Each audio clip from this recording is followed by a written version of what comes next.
Declaration to move into open session.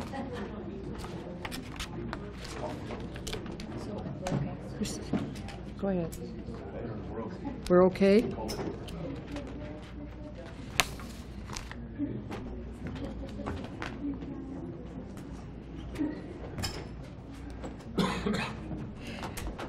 Council has been meeting since 6 o'clock this evening and in a closed meeting, and I am reporting out of closed meeting. The council reviewed the minutes of the closed session meeting held on June 25th, and council reviewed one matter regarding personal matters about an identifiable individual respecting a public appointment to the Owen Sound Downtown Improvement Area Board of Management, and provided further direction to staff. And council reviewed one matter regarding advice that is subject to solicitor-client privilege respecting a tenant and tax arrears. And council reviewed one matter regarding labor relations or employees' negotiations and personal matters about an identifiable individual respecting compensation review. So now I welcome you all to our Owen Sound Council open meeting, and those at home as well. And I will call for additional business. Councillor Lemon. Yes, Your Worship, I have one item on gas prices. Thank you, Peter. Councillor Dodd. Thank you, Your Worship. I have two items. One, I would look for an update on a staff delegated site plan, and two would be sending condolences to a past committee member. Thank you. Staff? Clerk's office, nothing? Okay. Any disclosure of pecuniary interest? Yes, Councillor McManaman. Thank you, Your Worship. I'll be declaring pecuniary interest on the deputation from Mr. McDonald on the fire service assessment and also on the fire chief's report on the same matter, as I am employed as a professional firefighter. Thank you. Anyone else? Okay. Confirmation of the council minutes. Councillor Dodd. Thank you, Your Worship. Moved by myself, seconded by Councillor Lemon, that the minutes of the regular council meeting held on July 9th, 2018, as printed, be adopted. Thank you. All those in favor? That motion carries. Minutes of the closed session. Councillor Dodd. Thank you, Your Worship. Moved by myself, seconded by Councillor Lemon, that the minutes from the council closed session meeting held on June 25th, 2018, as printed, be adopted. All those in favor? That motion carries. Thank you. We now move into Committee of the Whole. Thank you, Your Worship. Moved by myself, seconded by Councillor Lemon, that City Council now move into Committee of the Whole to consider public meetings, deputations and presentations, public question period, matters arising from correspondence, reports of city staff, consent agenda, committee minutes, matters postponed, motions for which notice was previously given, and additional business. Thank you. All those in favor? That motion carries. There are no public meetings.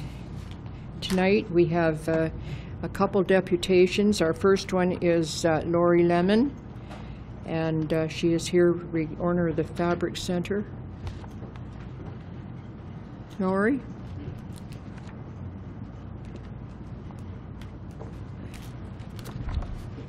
Thank you. Your Worship, Chair, and City Councillors. My name is Lori Lemon, Yo. My family has the Fabric Center on 9th Street. I am speaking on behalf of several businesses on 9th Street, business supporters, and our customers.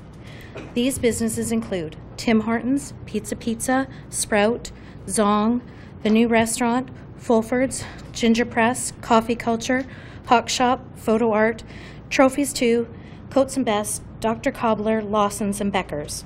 Those who could not be here tonight send their regrets. Let us first state that we are not opposed to change. We thank you for your financial support in the downtown area, and we appreciate the market space. Our issue is with the River Plan in its present form, reducing parking for customers in our area. The 9th Street East area has been a target of parking loss in the past.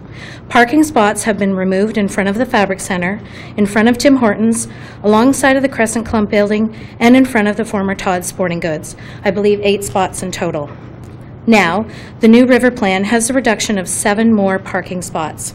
6 along the river, and 1 on 9th Street, which is, quote, a highly used area according to the parking review. This leaves only 2 plus 1 handicap space for 8 businesses and residential visitors in our immediate business area. This is simply inadequate. Suggestions to this issue could involve moving the green space to the market area where there is ample parking, including 10 spots on 8th Street. The plan shows 60 spots with only 1 loss, and there's lot number 9, which is close by. So with replacement of parking spots within green space in the City Hall market area, it would not be as devastating. Or you could reduce the size of the green space to save a few parking spots in our area. As well, we expect increased activity along 9th Street as a route from east to west, and with the high school drop-off area now only on 9th Street, this brings higher risk of safety issues that need to be addressed. According to the plan, 8th Street has 2 pedestrian crossings, but 9th Street does not have any. This is an issue I raised along with the parking to councillors who met with me for a visual of the situation, and thank you to those councillors. I also met with some city staff. Thank you for your time, and Pam, thank you for your quick email responses. We tried to work through the parking issue and find alternate solutions. Unfortunately, confirmation of the details to possibly regain parking spots just could not be confirmed at this time. So it brings us back to the loss of 7 parking spaces, leaving 2 regular parking spots, which does not, quote, maintain or grow this downtown business area. I have a petition I'd like to present with numerous signatures of business owners, supporters, and customers to emphasize the loss of parking for this area is a valid issue of concern.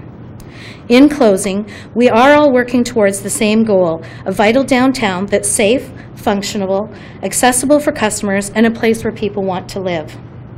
We, the downtown business people along 9th Street and our supporters, urge and plead for a councillor to introduce a notice of motion to rescind the river plan decision so details such as those mentioned can be addressed before the plan moves forward.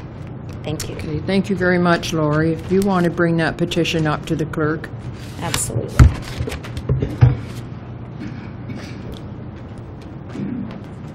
Thank you. Are there any comments? Councillor O'Leary. Thank you, Acting Mayor Wright. I did have the opportunity to meet with Lori. Thanks for the meeting there, Lori, on the weekend. We agreed with a little bit, disagreed with others. I explained to her that I deal with the Royal Bank. With my business, I have to go there 2 to 3 times a week.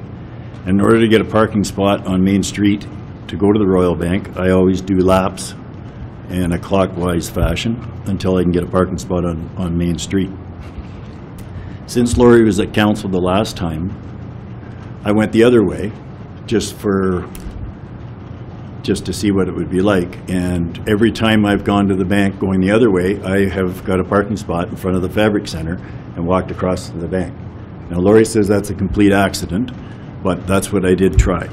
After I talked with Lori, I went to do my own little survey on Main Street between 8th and 9th Street. And I counted parking spaces on each side of the street, and I counted stores on each side of the street. So on Main Street between 8th and 9th, on the east side, there's 13 stores, 14 spaces, plus 2 accessibility spaces. On the other side of the street, there's 12 stores, and there's 15 spaces. So I'm trying to make it work for over on the Fabric Center on 9th Street, and I counted 4 businesses. And to disagree with Lori a little bit, I didn't use Pizza Pizza because they front onto Main Street. I used the 4 businesses west of Pizza Pizza. And so right now they have 3 spaces. They're going to lose 1 with the Downtown River Precinct. And if they got 3 more in front of the Sydenham, that would give her a better average for parking in front of her store than everyone else on Main Street between 8th and 9th Street.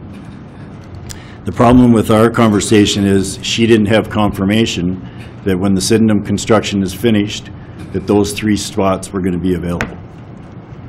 So I'll begin by putting a motion on the floor right now that we we will make sure that those 3 spaces in front of the Sydenham will go back to regular parking spaces when the construction is finished. I don't see any need for there to be a drop-off or pick-up in front of it's a residential building. There's a delivery space down the street. If there's deliveries to be made in front of the Sydenham and there's not a parking spot, a Purolator truck or a FedEx truck can pull up in front of whatever, just the same as they do on Main Street to make their delivery. So hopefully that will make Lori feel better. So that'll give her 5 parking spaces with 1 delivery spot and an accessibility spot right across the street that's in front of Tim Hortons. Okay, we have a motion on the floor. Councillor Thomas. I guess my first question would be the Director of Community Services, whether we can in fact even make that motion, given the fact that Sydenham has a site plan, and I know we've had some discussions about that.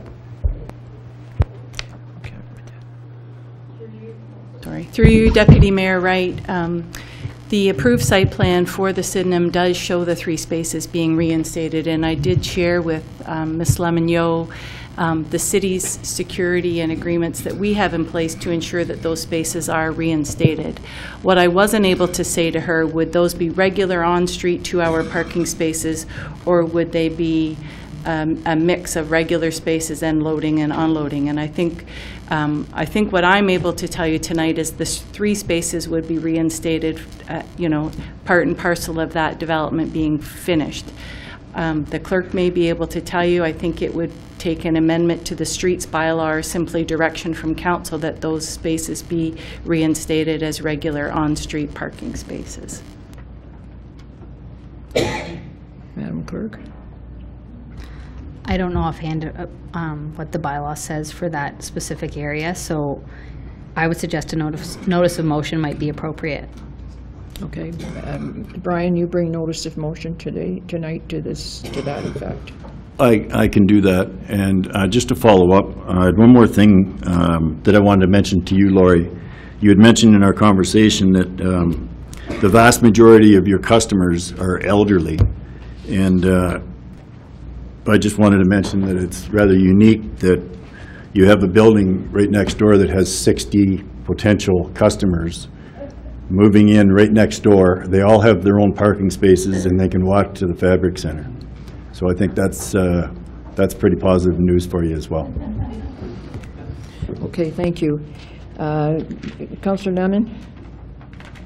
Oh, one of the things that comes to mind, you can get 3 parking spaces there, but when the year that the 10th Street Bridge goes down, the traffic's going to be so heavy on that street, I don't know how people are going to be able to park and get back out again.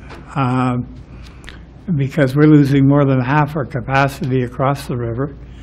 There are 5 lanes on 10th Street, 2 on 8th, 2 on 9th, and so we're losing 5/9 of our capacity. So I think this is a good idea, but I'm also recognizing there's going to be an extraordinary situation when the 10th Street Bridge is closed.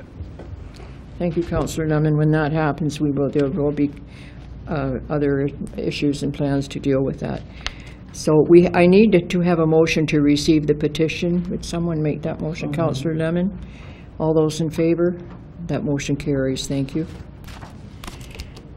Yes, Councillor Gray. Well, I just wanted to thank Lori for coming tonight. 2 weeks ago, I went in to see Lori on the Monday before we had the report come forward. And it was expressed to me that you didn't have a whole lot of awareness made to you on this. And I've struggled with that as we've went along. I do understand that for staff of the city, they can only do so much in terms of reaching out. And I do apologize because I see it as part of my job to have reached out to the businesses like yourself to ensure that you were aware of it, and like I did that day. And I think, or I would hope that we try to reach out in that fashion. It's a challenge. When some of the other businesses, it was expressed to me by others that day that as the plan was laid out in a one-way, their concerns had been remedied. But I guess there's two ways you could ask the question. The other way is, are you in favor of the two-way street at all? And from a lot of the merchants' perspective, they weren't. Their concerns were remedied if it was going to be a one-way, but their preference for their business success was a two-way. And I find it unfortunate some of this came back to me afterwards. I had that sentiment given to me on meeting day. I thought I had the answers. I contacted our clerk afterwards, asking when we'd have a bylaw come forward on that, because it gave me an opportunity to vote against the bylaw if it did come forward. The nature of the material, I guess, is such that there's not really a bylaw coming forward in this instance. I guess the hindsight is that I would have liked a report maybe that still identified both options and impact statements from the businesses affected, instead of maybe the guiding report that we had that night, which was just the one way. Decision's already been made, Councillor Craig. So Thank you. Can we move on now, please? We have the second presentation. We have Andy McDonald is here, and KCB Management Consulting read a fire service assessment. Welcome, Mr. McDonald. It's a Thank you, Your Worship. lengthy report that you have handed us. Well, I'll try to give you a synopsis tonight that isn't quite so lengthy. So to you, Your Worship, members of council, staff, and members of the public, yes, my name is Andy McDonald. I'm a consultant with KCB Management Consultants.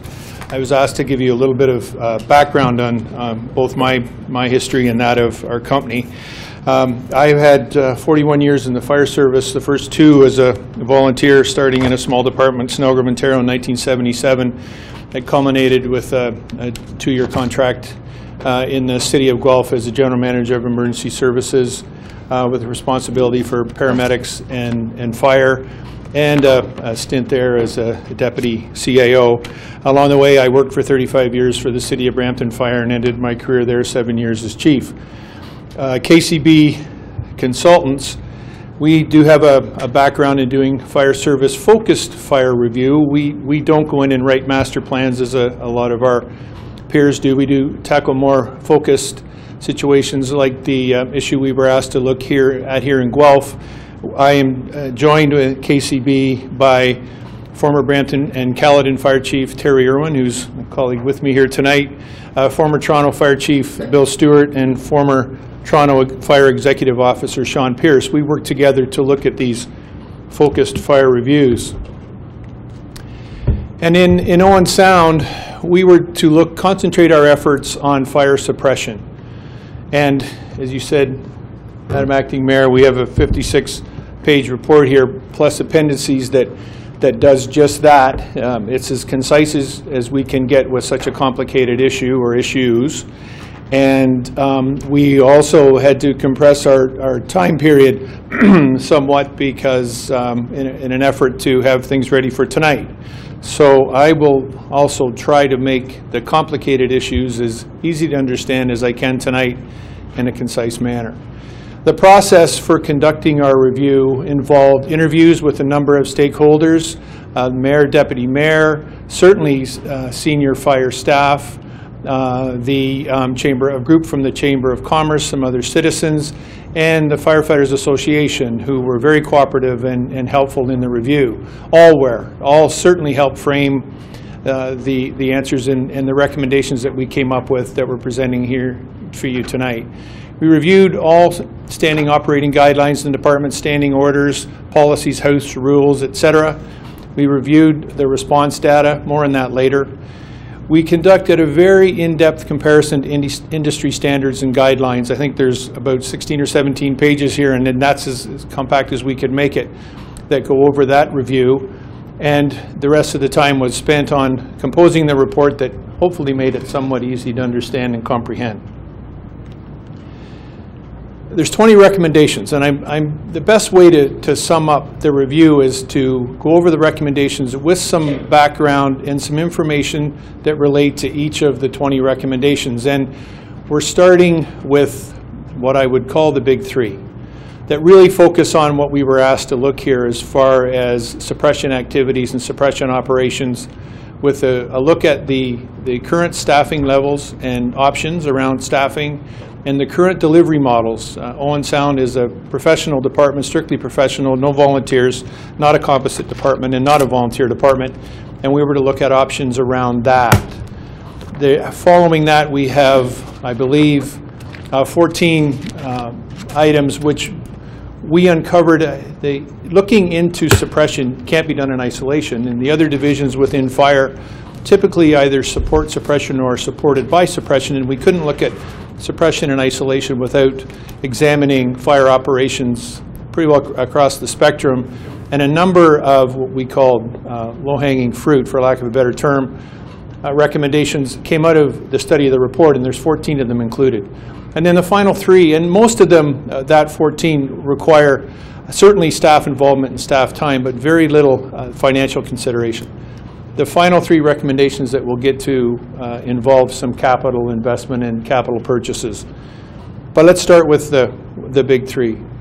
So the first recommendation is to create a new combined fire service with the Owen Sound Fire and Emergency Services and the Inter-Township Fire Department under one management team.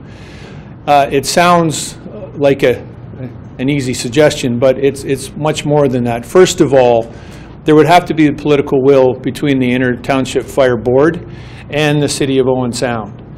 Both firefighter groups are organized. The Inter-Township firefighters, the volunteers, are organized under the umbrella of the UFCW, and the Owen Sound firefighters are members of the International Association of Firefighters. There are collective agreement issues that would have to be dealt with. But from a service perspective, when you look at Owen Sound, and I must admit, I didn't know a lot about the Owen Sound area, I'm sorry to say, although I've certainly grown to like it very much, having been up here over the past several weeks. The situation that you find yourself in geographically with the two fire services actually located within the boundaries of the city of Owen Sound is quite unique. And the fact that the Inter-Township Fire Service provides service to, if you include Sydenham on the east, what looks like a giant horseshoe that surrounds the smaller horseshoe of the city of Owen Sound, and for a number of their calls actually have to drive right by the Owen Sound Fire Headquarters on the other side of the Sound. It's unique. And if I had been a layperson looking at it from the outside, as one of the owner of KCB is Carl Kelton, who did join us on this project to provide that outside lens, the obvious, from a business case perspective, you look at it and immediately jump to the conclusion that we should be one service. So I, not being a layperson with 41 years in the fire industry, took a more in-depth look at it along with Chief Irwin here and still landed on the same conclusion. And the report goes into some of the advantages, but just geographically, it would make a lot of sense instead of working independently in what is certainly the one large geographic area that you work together. There are times today, because of the mutual aid agreement, where they are working together as a unit at emergencies, and harmonizing the management team and the training between the two would certainly make that go a lot smoother. There would be advantages to the inter-township area that's covered on the east side by having the professionals respond to some of those calls, and conversely on the other side. We don't suggest in this model in any way that the professional response in the city of Owen Sound proper would change in any way. That from a first response perspective, you have 5 firefighters responding under the headquarters on 3rd, and that should continue. You have an urban core, you've got an older building stock, you have a concentrated population in that urban core that is served quite well by the professional firefighters. The combined service from a response perspective, would just give you more firefighters to respond on a second and third alarm from, ironically, not to you folks because you live with it, but from someone on the outside, from another fire service actually located within the city. It's not simple, though. There are training issues. There certainly is, as I said before, you need the political will from both entities to get together under one management team, but being managed together would make sense from certainly from an incident command perspective. Right now, the chief and deputy in the city of Owen Sound are each on call half the time and respond as the incident commander to calls. Having been a fire chief and been on call, but not at that level of responsibility to respond as incident commander, they're literally on call half of their lives. We suggest that in a combined fire department, you'll find this in the study, that instead of having a chief and deputy with the township and a chief and deputy in the city, one chief, a deputy that would oversee operations on the professional side, another deputy that would oversee operations on the volunteer side.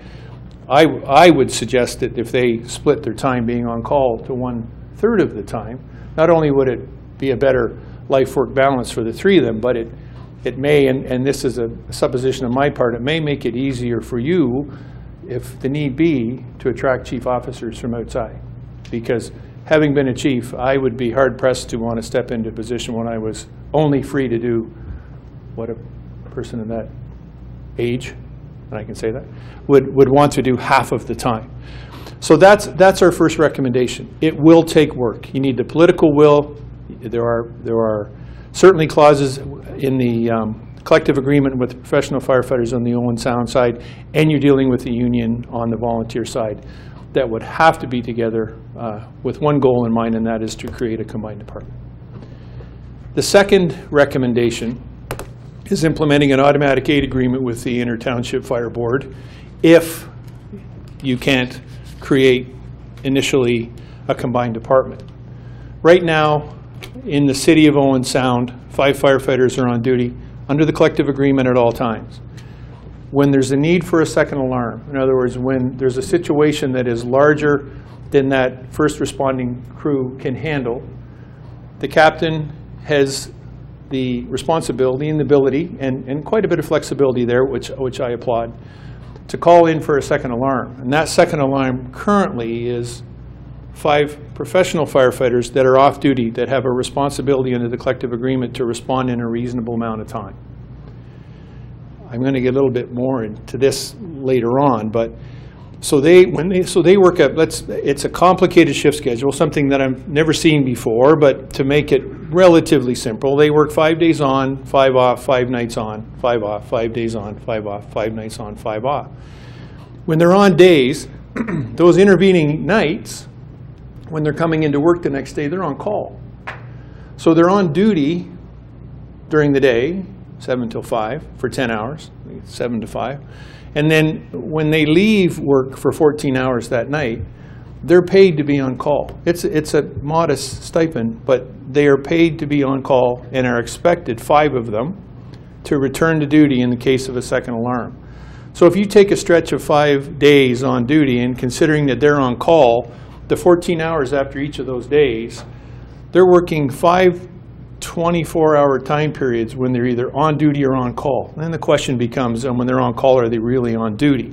That's 120 hours in a row when you have a responsibility to respond to a fire and don't have any decision or any flexibility in whether or not you respond. We address in the review whether or not that is a contravention of the Fire Protection and Prevention Act, which states clearly that off-duty hours have to be free from fire department activities. That on-duty thing has yet to be tested. I have concerns that it flies in the face of that. I also have concerns from the firefighters' perspective that this, I know it's been in place for a long time, but how sustainable is it? If they get busier, working all day, go home that night, spend all night at a fire, come back in again and be expected to work the next day. It's a strain. It also restricts them from living any distance outside the city or even on the outskirts of the city because of the need to respond in a reasonable fashion or at a reasonable amount of time. And the automatic aid agreement with the Inter-Township Fire Department is an answer with another way to provide that second alarm response. Instead of having those off-duty firefighters be responsible for responding at times when they've just finished a full shift and they should be attending perhaps their kids' dance recital or hockey game in Collingwood, they have to stick close to the city. Tough to do. And sustain over a career. An automatic aid agreement is with the Inter-Township Fire Department, still separate from the Township Fire and Emergency Services, but you contract them to dispatch their volunteers when that second alarm is needed. So instead of having the 5 on-duty firefighters come in on overtime, an agreement for automatic aid. Currently, the City of Owen Sound belongs to the Grey County Mutual Aid Agreement, which means if you exhaust all of your available resources, you can ask for mutual aid. They exist across the province. Excellent mutual aid agreement, by the way. It's comprehensive as well as I've ever seen written. It takes everything into account.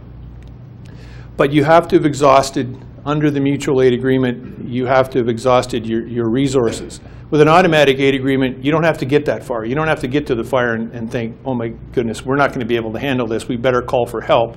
As soon as you get a second alarm, you can ask for automatic aid. So instead of those on-duty, on standby firefighters responding, you have volunteers. Different than a composite department. We addressed the question of volunteers in the City of Owen Sound in the review. We talk about a composite department in the City of Owen Sound in the review. Very important to know that it's not that we don't recommend or believe in a composite department. Both Chief Irwin and I, at times in our career, certainly when I was a young firefighter, worked in a composite department, and in Caledon, the Chief oversaw a composite department.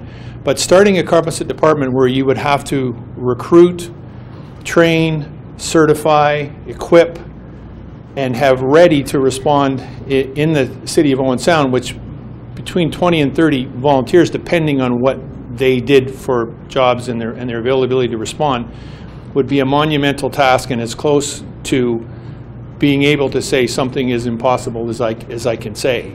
Especially now, and I could be here all night talking about the new provincial certification around firefighters, but incredibly difficult to do. We really don't have to consider that, I don't believe, here in the City of Owen Sound, because we have a pool of trained, not trained in the same SOGs, and that would be addressed, as I said, with the jointly managed department. You would have to work together to make sure they had the same training and operating under the same guidelines. But a group of firefighters here, many of whom already live in the city, available to bring in under contract when you need that second alarm. So if you can't get a combined fire department, get together for an automatic aid agreement. I heard mentioned earlier tonight how, and Madam Mayor, you said that there's going to be a lot of issues to address when the 10th Street Bridge closes down. The working relationship between the Inter-Township Fire Department and Owen Sound Fire and Emergency Services is going to be tested and forced to do things differently than you do today when the bridge closes down anyhow, because of the difficulty in emergency response across the river. That just shines a light on the fact that you've already got 2 stations on either side ready to go. Why not find a way to work together? And those are your 2 options. Number 1 would be the preferred. Number 2 would be second choice. The third issue, and it takes up 17 pages in the report in providing the background information, is the on-duty staffing. And that we were asked to consider whether or not whether reducing the current on-duty staff that is mandated in the collective agreement from 5 firefighters down to 4. Very important to understand, and a lot of people in the audience may find this difficult to believe, but in the province of Ontario, there are no mandated staffing levels for fire suppression. In fact, there is no law that says you have to provide fire suppression activities. Fire prevention and fire education, absolutely. But under the Act, and it's quoted there, and the Act is actually clearly written in the review, it states that a municipality sets their level of response. And in Ontario, that the group or the responsibility for setting your level of fire suppression response for the citizens falls on you, the members of City Council. Now here, it's Not like you can just wave a magic wand and change that right now, because it specifies under the collective agreement that you have 5 firefighters. You set the level. Because there is no mandated level of response required for the city of Owen Sound, we are in task to examine the difference between 5 and 4 and what that would mean, or whether or not we'd recommend it. We have to look at what's commonly referred to or followed in the fire industry. And there are a number of guidelines. The number one, I would argue, is the NFPA, National Fire Protection Association 1710. Now, the NFPA is an international body. It's centered in the U.S., but has members from Canada on it. And it sets widely accepted, certainly very, very accepted standards in everything across the board for fire. And Standard 1710, it's a long, big document. It talks about every aspect of fire suppression and response, covers the emergency response, everything from the expected times of response to the number of people staffed. OSHA, which is also, it is American, it's the United States Department of Labor, Occupational Health and Safety Association, and I'm using the US because there isn't a national standard in Canada. We also looked at it, very specifically sets down recommendations for what you should have for minimum staffing. In Ontario, although it's not a law, it's a guideline and followed fairly strictly by most fire services. It's the Ontario Ministry of Labor's Section 21 Committee. The Section 21 Committee in 2 separate files actually addresses this question of staffing. Recommendations, standards. 1710 is a very strict standard. It covers everything from first response from every kind of emergency, whether it be fire, medical, high-rise, the number of firefighters that are expected to respond with the type of apparatus and the time they have to get there. It covers everything from a city of Owen Sound where you have 1 on-duty crew to the city of New York when you've got, I think it's 180 or more than that. But, so I don't know of a municipality that can meet the standards in 1710, but we all should strive to work towards them.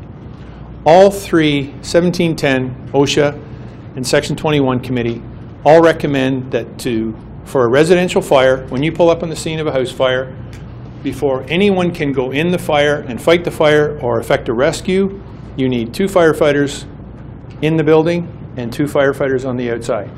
Referred in 2 of the 3 to 2 in, 2 out. That's the easiest way to summarize it. 2 in is your first in company to put it to attack the fire or effect a rescue. 2 on the outside that are ready to go in if the first 2 run into trouble. All 3 specifically address that. 2 of them, or OSHA says that in extreme or special circumstances, if you don't have 5 people on the scene, I also should say that NFPA and OSHA and Section 21 are very clear that the pump operator, that's the 5th person here in Owen Sound, should not be a member of either the first in company or the RIT, Rapid Intervention Team, the 2 on the outside. So 2 in, 2 out. First in, RIT.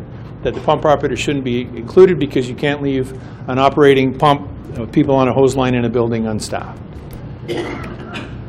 So they do say that not at NFPA, but OSHA and Section 21. In special circumstances, if you don't have the 4 people on the scene, you can enter. But you have to measure the risk. So if Mrs. Smith is trapped on the 2nd floor and you think nowhere near the fire and you can safely get in and get her, 2 can go in to rescue her with 1 on the outside, but in lay terms, you're taking your chance. So we looked at those 3 standards. They're very clear. 2 in, 2 out pump operator, which you currently have here in Owen Sound. But you can't ignore the fact that across the province, almost all your comparators except 1 run with 4 when you have 1 crew on duty. We've got just within a few hours drive of here, you've got Caledon and Orangeville and Wasaga Beach and Collingwood, etc. They run with 4. You run with 5. They're all composite departments. They all have volunteers that are members of that department within the community that respond certainly in a reasonable amount of time. The question from 5 to 4 therefore falls on your shoulders. You have 5 under the collective agreement. Can you go down to 4? And can you go down to 4 safely? You have a situation where when your first crew arrives on the scene, regardless of how quickly the second crew gets there, whether it's in the current standby crew model or automatic aid or a combined service, the ability when you pull up on the scene with those first 5 firefighters to go in and effect that rescue and safely have people on the outside. If you went down to 4 and you pull up on the scene, immediately you couldn't do that. But whether or not it's safe to go down to 4 depends on how quickly that 5th person is getting on the scene. Currently, it's your standby. If it were volunteers with a contract with the Inter-Township Fire Board, how quickly can they get on the scene? Realistically, by the time you pull on the scene and do your 360, do a check of the building and get packed up and get geared up and get the hose line off, often that 5th person may be on the scene, but not all the time.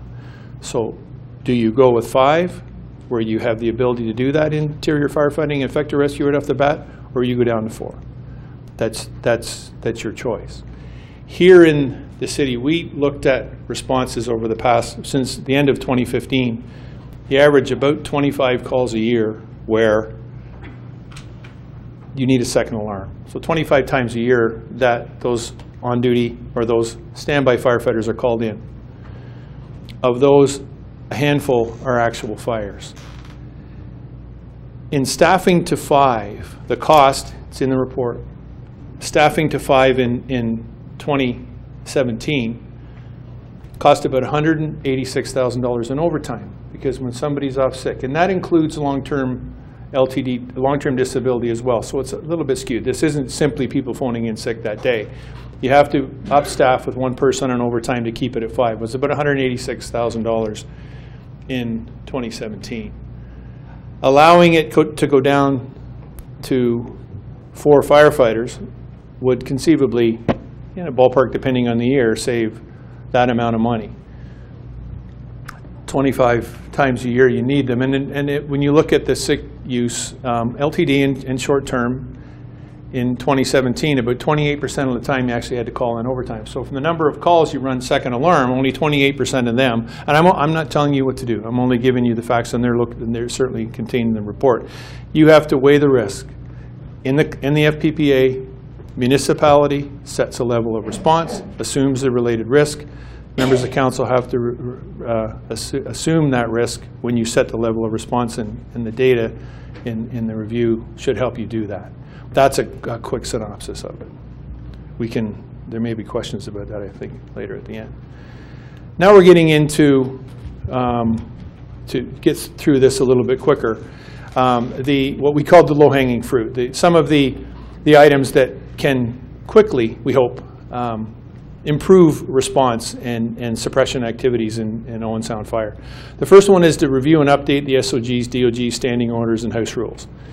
There's a long list of standard operating guidelines. Chief and deputy are busy.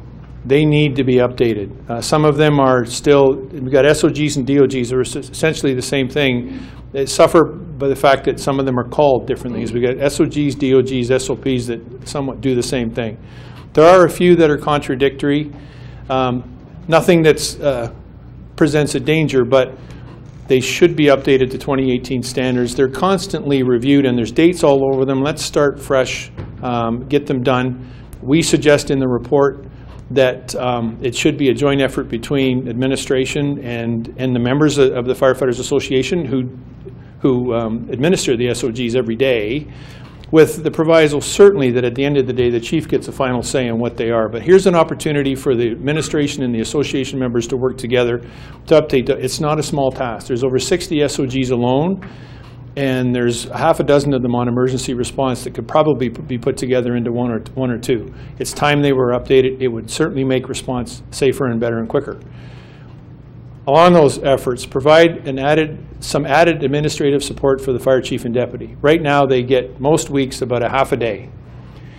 With all the administration and fire marshal's reports that are mandatory and legislated in the fire service, the chief and deputy are spending a lot of time doing work that certainly doesn't require their expertise or someone at their level. Some administrative support would free up some time when they're not just simply putting data into a computer that could be done at the administrative level to work on things like updating the SOGs and DOGs and strengthening the relationship with the Firefighters Association. Improve the standby accountability program. If the standby system continues, currently, when the firefighters that are on standby arrive at the scene, they write down their time of arrival in a book, on a sheet of paper, an accountability sheet. And they look at a clock that's attached to it, they write it in. That accounts for when they arrived on the scene.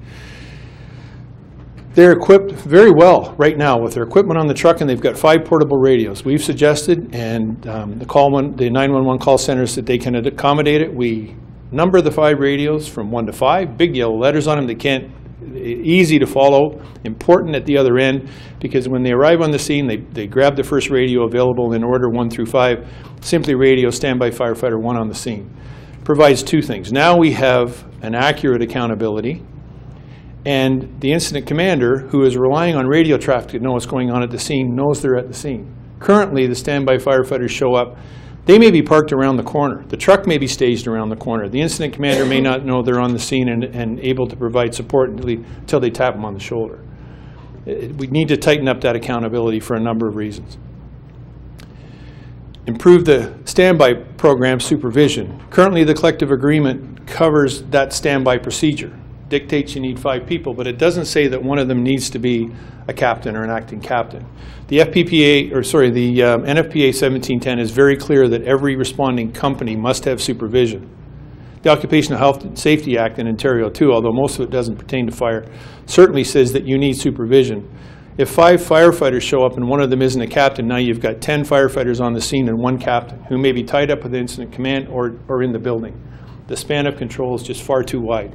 We would like to see the collective agreement modified to say that if you're going to continue with the standby program, that at least one of them responding, one of the 5 always be an officer or acting officer.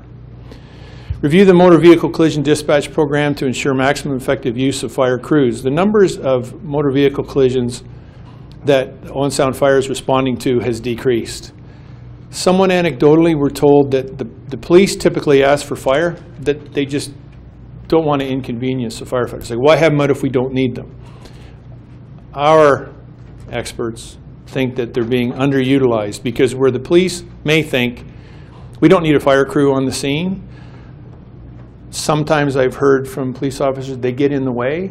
That's why you need them on the scene. You've got a 15-ton big red bright block that gets in the way so people can't enter the scene in a car and cause problems. Working as a blocker, underutilized, and in spite of what you may have been told in previous years, in our opinion, the cost of having the fire service or a fire crew, first line crew on a pumper, respond to that MVC is the price of the fuel to drive there and back. They're on duty, they're in the city anyhow. Even if they're not affecting a rescue, doing an extrication, providing patient care, anytime there's a multi-vehicle collision where there's a possibility of a car entering in to the hot zone at the collision, let's get a fire truck there to act as a blocker, and they can certainly help out the police and paramedic crews. Along those lines, reciprocal training between the Owen Sound Fire and Emergency Services and the Owen Sound Police Service, we've instituted this in the past. Valuable, valuable experience. They don't spend enough time together. We would like to see a training officer from the fire service in front of the Owen Sound police officers and vice versa, simply so they can appreciate what each other do and how they can be of assistance to each other. As much as police may underestimate the value of fire we just talked about motor vehicle collisions, fire would certainly like police to know what they expect from them at a house fire. Do not rush in and try to save Mrs. Smith. We'll do that when we get there. Help with traffic. Help with interviewing witnesses. Help keep people back. Help aid with the people who've been displaced until other agencies arrive on the scene. And a lot of that isn't done simply because we don't share what we need to do with the police. And there's a great opportunity. It's cross-training. I know there'll be a lot of kidding going on about eating donuts and you know whatever they tease fire about, but here in the long run it creates especially when you're in the same tier here in the city of Guelph, it makes a stronger first response presence on the streets of Owen Sound. Establish a formal fire dispatch agreement Now, you've seen a couple other things about dispatch. We're going to get into more. Typically, in doing a review like this, the first task we would do would be to do a thorough deep dive into the response capabilities and response performance. What's your response performance like? Every fire department, because 1710 certainly covers it, you're expected to be there in 480 seconds. We, in reviewing the response performance, had to look at FirePro. FirePro is the record-keeping software that the fire service uses. The CAD system, computer-aided dispatch system at the 911 center, records all of the times for every single emergency. They are input by the dispatch operator, and then the CAD system populates FirePro. Into the CAD, into FirePro. We looked at FirePro at over 100 calls to look at details around second and third response, and found that the data around the times was unusable. The inconsistencies and mistakes jumped out at us, not occasionally, not always, but in many, many, many calls. Since things like, so they should record call received, dispatched, leaving the station, on the scene, and then every benchmark after that. Second alarm dispatched, agent applied, so that's water put on the fire. Fire under control means it's not advancing anymore. All of those things, all of those benchmarks should be clearly input into the CAD system, and you should be able to rely on the fact they're accurate. But we found a number of instances, for instance, where the arrival time was after the dispatch time, which is impossible. You can't get there before you're dispatched. A lot of inconsistencies. Many, many inconsistencies. It made our review of response times impossible. We're not trying to avoid the work. I've done them. I just finished a big project in Calgary where I poured over hours and hours and hours and hours of response times because they were trying to set a council-approved response time level. There were situations where it wasn't done correctly, but they weren't mistakes. I mean, you could count on the data being accurate. We're not going to suppose that it's incompetence on the part of the dispatchers. We just think that they don't appreciate the importance of it. And that's why the next step about establishing a former user group that includes all of the Grey County Fire Services and Chief Barfoot, but would clearly lay out what the expectations are. And there's an NFPA standard 1221 that lays out what those expectations are. Currently, the dispatchers, in their defense, they're busy. They dispatch over 20 different services between fire and police, and they're busy in there, and it's difficult to find the time to type something out. We're told the CAD system has the ability to have a point and click where there's an icon on the CAD for every benchmark. Let's program the CAD so the icons are there. Let's set a service agreement where the 911 call center agrees to aim towards the 1221, NFPA 1221 levels, and let's train the operators on the importance of maintaining those benchmarks and accurately recording them, so we have an idea of how well the fire service is responding from a time perspective. There's a couple of reasons. I'm not typically the sky is falling kind of guy, but if you were sitting, if I, with my previous fire chief hat on, sitting in a lawsuit or an inquest and didn't have accurate response data, I'd be pretty uncomfortable. The data is important. It's not a nice to have, it's a need to have, so we really need to tighten that up. It would have made the report better from a perspective around the actual response times. Along that lines, the last, we got a couple more here. Train and qualify the dispatch personnel. Here's another NFPA qualification. The NFPA certification for firefighters is 1001. Officers 1021. We got 31, 41, 51, and 61. 1061 is the operational level or the training for a dispatcher. We'd like to see them trained to that level because and it's not that difficult. It would simply drive home the importance of what all of these benchmarks mean and why it's so important to have them accurate. Next is establish a suppression dispatch orientation program, and this goes both ways. We've both Chief Irwin and I have used it, and Chief Stewart, in our previous positions as fire chiefs, in putting the dispatchers and a ride-on with a fire crew so they can actually see what it means so they know when they hear the call in the station and the peculiarities around that. We'll get into that a little bit later. What it means to respond to a call, what it means to be on the scene, and how difficult it is to pay attention to the radio, understand things with all that's going on around you. Not easy. If they appreciate that, they'll be more receptive to, or more willing to, maybe it could be talk slower, it could be just let's keep track of these times better. And conversely, we have in the past and strongly suggest that all officers, so captains and acting captains, at least at the start of their career as an officer, and likely every couple of years after that, spend a day in dispatch so they can appreciate how busy they are. And if they don't answer right away to your radio transmission, it's likely because they've got a couple other calls on the go. And that appreciation, working together as a team, will just make everything, at the end of the day, they're all there for the same reason, is provide a safe response to the citizens of Owen Sound. And that appreciation and feeling that they're all part of the same team would make things run smoother, and I think we'd see less errors. Implement the changes to the CAD benchmarking capabilities. I said we would get to this, and this is simply, instead of having the operators sit and type things in, put that point and click. Put those icons on the screen. Not to train, and it's just so much easier instead of typing in, second alarm dispatched. For me, that would take a minute. Even if you can do it quickly, you're distracted, your eyes off the screen, you're not watching what's going on. A simple mouse point and click, second alarm dispatch, the icon's right there, done, and all those benchmarks are there for the next review to go in and give an accurate look at response times. Next one, install a CAD printer in the station. This is probably the easiest and least expensive of all the recommendations up there because it's probably in the neighborhood of a couple $100. You have an old headquarters, concrete block walls. We worked in there for 2 months. It echoes. It's sometimes very difficult to hear the call come in. From upstairs to downstairs, you're running down a concrete block stairwell with feet clumping. It's hard to hear the call, so the firefighters are relegated to listening to it repeated twice often before they can start make their way to the truck. In emergency response, seconds are everything. Seconds can save lives.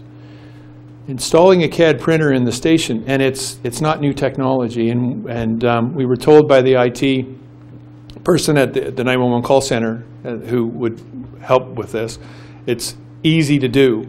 That way, the firefighters, as soon as they hear the tone go off, things start making their way to the truck. The captain, as he's walking through the captain's office on the way to the truck, walks by a printer because they take 4 seconds to print. It's going to be sitting there waiting for him every time. Pulls out a sheet of paper, not like that one, and it'll say on it, or not unlike that one, it'll say on it the location of the call, the address, the nature of the emergency, and the cross streets. And I was very impressed here in Owen Sound. If you know the cross streets, every firefighter in the city can know how to get there in seconds because it's, one to whatever avenues running one way and one to whatever streets running the other. And if you put, it's simple and easy. It's not new technology. And when we spoke to the firefighters in the association, they thought that would be a great idea. And if you can save 30 seconds on every call, when we have accurate data to measure it, those 30 seconds can make the difference between life and death. And often it may mean more than that. Turnout time is important. From the moment the tone goes off till that truck pulls out of the station, if we can get them to the truck sooner. And the other thing is, some streets may sound somewhat alike and you can get confused. Here you've got streets and avenues and there's a number of things. So you have to listen very, very carefully. And you may hear it wrong. When the CAD system, when the address is put in the same as it is today, and it prints out immediately what that address is, the captain climbs in the cab of the truck and right in front of him, black and white, it clearly says what the address is. And with the cross streets, and also no mystery around what the nature of the call is. Because subtle changes or something you may mishear and the type of call could be the difference between a fire and a public assistance call. It will help him form the decision on whether or not to ask for a second alarm and certainly help the crew prepare better on the way to the call. So I won't beat that one to death, but it's a cheap solution to a current problem. Install an audio, that shouldn't be an Audi, we're not going to buy anybody an Audi. Install an audio pre-alert for station dispatch. It's a health and safety thing. Right now the tones go off. I was standing in the deputy's doorway the other day talking to him and the tone went off, and I've been doing this for 40 years and I nearly jumped out of my skin. An audio pre-alert is typically a ramped up tone. The amount of adrenaline that surges through your blood vessels when the tone goes off for anybody over a 30-year career can be hard on your heart. So an audio pre-alert, it simply starts slower, so it ramps up. It's only over a matter of 4 or 5 seconds until it gets to where now it's just a loud, piercing squeal. It's a ramped up pre-alert that helps ease you in to the point where the important information comes across, first audibly and then in the printout. Second and third alarm dispatch technology. Now the second alarm, and this could be regardless of whether or not we continue with the standby or an automatic aid agreement. Now the second alarms go out over a pager. It's a simple digital address, and it's not two-way communication. There's software readily available and used by the departments around you here, and one of them is Who's Responding. Another one is just to beef up the e-dispatches software used now that the firefighters have access to on their personal cell phones. It not only will it give you the address and the nature of the call, but the firefighter can actually just touch screen their phone and say that I'm on my way. Because currently, if the dispatcher dispatches the 5 firefighters on call or volunteers, if they did have automatic aid here in the city, they have no idea whether or not they got the message or how many are on their way. If the 5 of them that are currently on duty or on call get the call instead of on a pager, which is one way and somewhat antiquated, on their cell phone, and it says the address is 123 Anywhere Street, and they hit an icon on it with their finger and it says I'm on my way, now the dispatcher knows that how many people are responding. Comes up on the screen, tells them 5 people on their way. They can also hit it when they're on the scene, which would make the earlier suggestion around using the portable radios a moot point. Either way, we need to tighten up the accountability, and we are told in meeting with our 911 call center that the current e-dispatches software that's used has the ability to be ramped up at very little, if any cost. Last 3 involve capital purchases. Number 1 is purchase a marked emergency vehicle for the use of the on-duty chief. Currently, as I mentioned before, the chief and deputy are on call 50% of the time. They share duties. They respond in their personal vehicles. They have no lights, they have no sirens, they have no mobile radios. They have a portable, which don't work as well as a mobile in the vehicle. And they have no mobile data terminal that we're going to get to in the next 2 that can provide you with the information they need for the call to work as the incident commander. As the incident commander in most incidents, once the incident's fully staffed up, they should be sitting in their vehicle. If they've got a mobile data terminal in front of them, a tablet that is giving them all the information going on, getting constant updates from dispatch, et cetera, in a vehicle that's marked, and anybody that comes upon the scenes knows where they are. I assume now in the city, most of the police officers likely recognize the 2 chiefs' pickup trucks, but they're nondescript. We've got a Ram and a Ford, and it's today when I was in the headquarters, there was 3 black Rams in the parking lot. So any one of them could be the chief pulling up into the scene. And I don't mean to make light of it, because as a fire chief who responded to some emergencies, I always had, it was an unmarked car, but it had lights and sirens so I could get there quickly when need be. And when I was on the scene, could leave the lights on so that certainly the police and members of the public, if they wanted to address the chief, knew where to come. I will certainly easily go as far to say it's unsafe for the chief and the deputy currently to be responding through this city in an unmarked vehicle. No lights, no sirens. We want them there in a hurry. They're part of the initial response when they're requested to attend the scene, and they have to get there. Certainly in a marked vehicle, they still have to stop at red lights, but they can hit their siren and go through. They can get there. They're not worrying about people pulling it in front of them. They're not worried about a police officer going, no, the road's closed, you can't come in here. It's for a number of reasons. They could have one to share. There's only the 2 of them. You have one headquarters. Leave it at the headquarters. Take it home when you're on duty. And if they're going shopping or to a hockey game in the park and the vehicle sitting in the parking lot, that's as far as I'm concerned, a citizen in Owen Sound. I think that's great, because we got an on-duty officer moving around the city doing his thing. So it's important. Install mobile data terminals in all apparatus. Right now, we only have one in the first responding pumper, and it's not up to snuff to what it could do. Enhance the MDD mobile data terminal capabilities is the next suggestion. These 2 go hand in hand. Make a more robust MDT program that takes advantage of all the information that's available to the data terminals, and then get one in each of the first line apparatus, including the chief's vehicle. So those are the 20 recommendations. As you saw, the first 3 were somewhat detailed. There's 56 pages here that gives the rationale for each of the recommendations. I hope I helped explain them all. Before we get into questions, I want to thank the City of Owen Sound, and I want to thank Chief Irwin for his assistance, and I certainly want to thank staff and the members of the public and senior administration staff at Fire and the Fire Association for all of their help.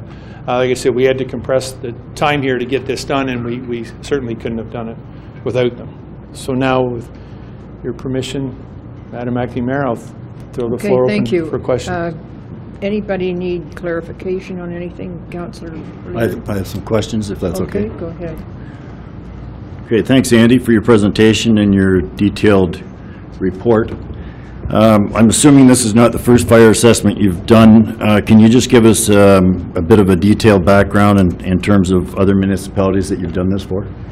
Okay, through you, Madam Mayor, a focused review, we've done a number of cities, and a focused review like this that looked at essentially these same situation recently, the City of Brantford, a little bigger, but certainly not a big urban department, and the City of Fredericton, which is smaller than you may imagine. And they were not a master plan, not a full look at the fire's operations, but in their emergency response capabilities around the question of staffing. Okay. I just finished a job in Calgary that I may have touched on, or we did, and it was a much bigger project, and they were attempting, which is very unusual for City Council, has established a desired response time that is not 1710, but quite close to it, and the question was around strictly their response capabilities from a time perspective. Okay, some of my questions you've touched on, but I might be looking for a little more detail. On page 13 of the report, it says firefighters that respond to a second alarm report that they are on the scene by writing the time on an accountability form. The form is located in the portable radio compartment and the initial beside their name. You go on to say these forms are incomplete. Why are they incomplete? To me, it's black and white. You're either accountable or you're not. You're either there or you're not. By incomplete, and we perhaps should have given more information on that. The initials are there and the times are there, but it should have a current. There's no spot on it for the nature of the emergency. It would just make it that much easier to do a review. Often the address was inconsistent or incorrect because somebody's writing it on. So you can imagine, I should have prefaced it with this, you're pulling up to an emergency scene, it's pouring rain, you got a house fire, and you got to stop and write sign your name and put a time in on a sheet of paper on the back of a fire truck. Highly inefficient and ineffective, and I think that's where the inconsistencies occur. They're writing their name and putting their initial, but they're not filling in some of the information that would be very valuable to have in those aforementioned inquests or lawsuits. If we implement the new accountability suggestions we put in there, then the sign-up sheets would simply be an adjunct or an add-on to get an initial. They wouldn't be what we're relying on for the data that's necessary to do a review. Okay, we have firefighters that have not shown up for a second alarm. My conversations with 4 or 5 retired firefighters reveal this didn't happen at all 15 years ago. Is this a province-wide trend, or is this an Owen Sound problem? And also, why is it happening? From a standby crew response model like Owen Sound has, it is absolutely unique here to Owen Sound. It's not a province-wide trend because it's the only fire department we know in the province of Ontario that currently operates under this model, where standby firefighters are required to respond and put their name and sign in a book and are required to respond in an automatic aid relationship or in a composite department. Off-duty firefighters, truly off-duty firefighters, or volunteers that supplement the full-time response can choose to respond or not respond. Some do, some don't. But in this case, it's extremely unique. So I can't comment on what's going on across the province. In the case of the very few where we had someone who didn't show up, someone anecdotally, it was typically blamed on technology, and it's not hard to imagine that the pager didn't work, or they were in a spot where they didn't get the call. It's not that common. It's certainly a concern that we're not having the 5 show up because we're counting on them. And if we had the who's responding or the e-dispatches software, and then we know, and you can send out another dispatch for a full alarm. Okay, still on page 13, and you did touch on this a bit. It says, unfortunately, the data contained within the FirePro record system was inconsistent and unreliable. There were obvious inaccuracies, such as crews were reported on scene before they were even dispatched. Do we have a dispatch issue?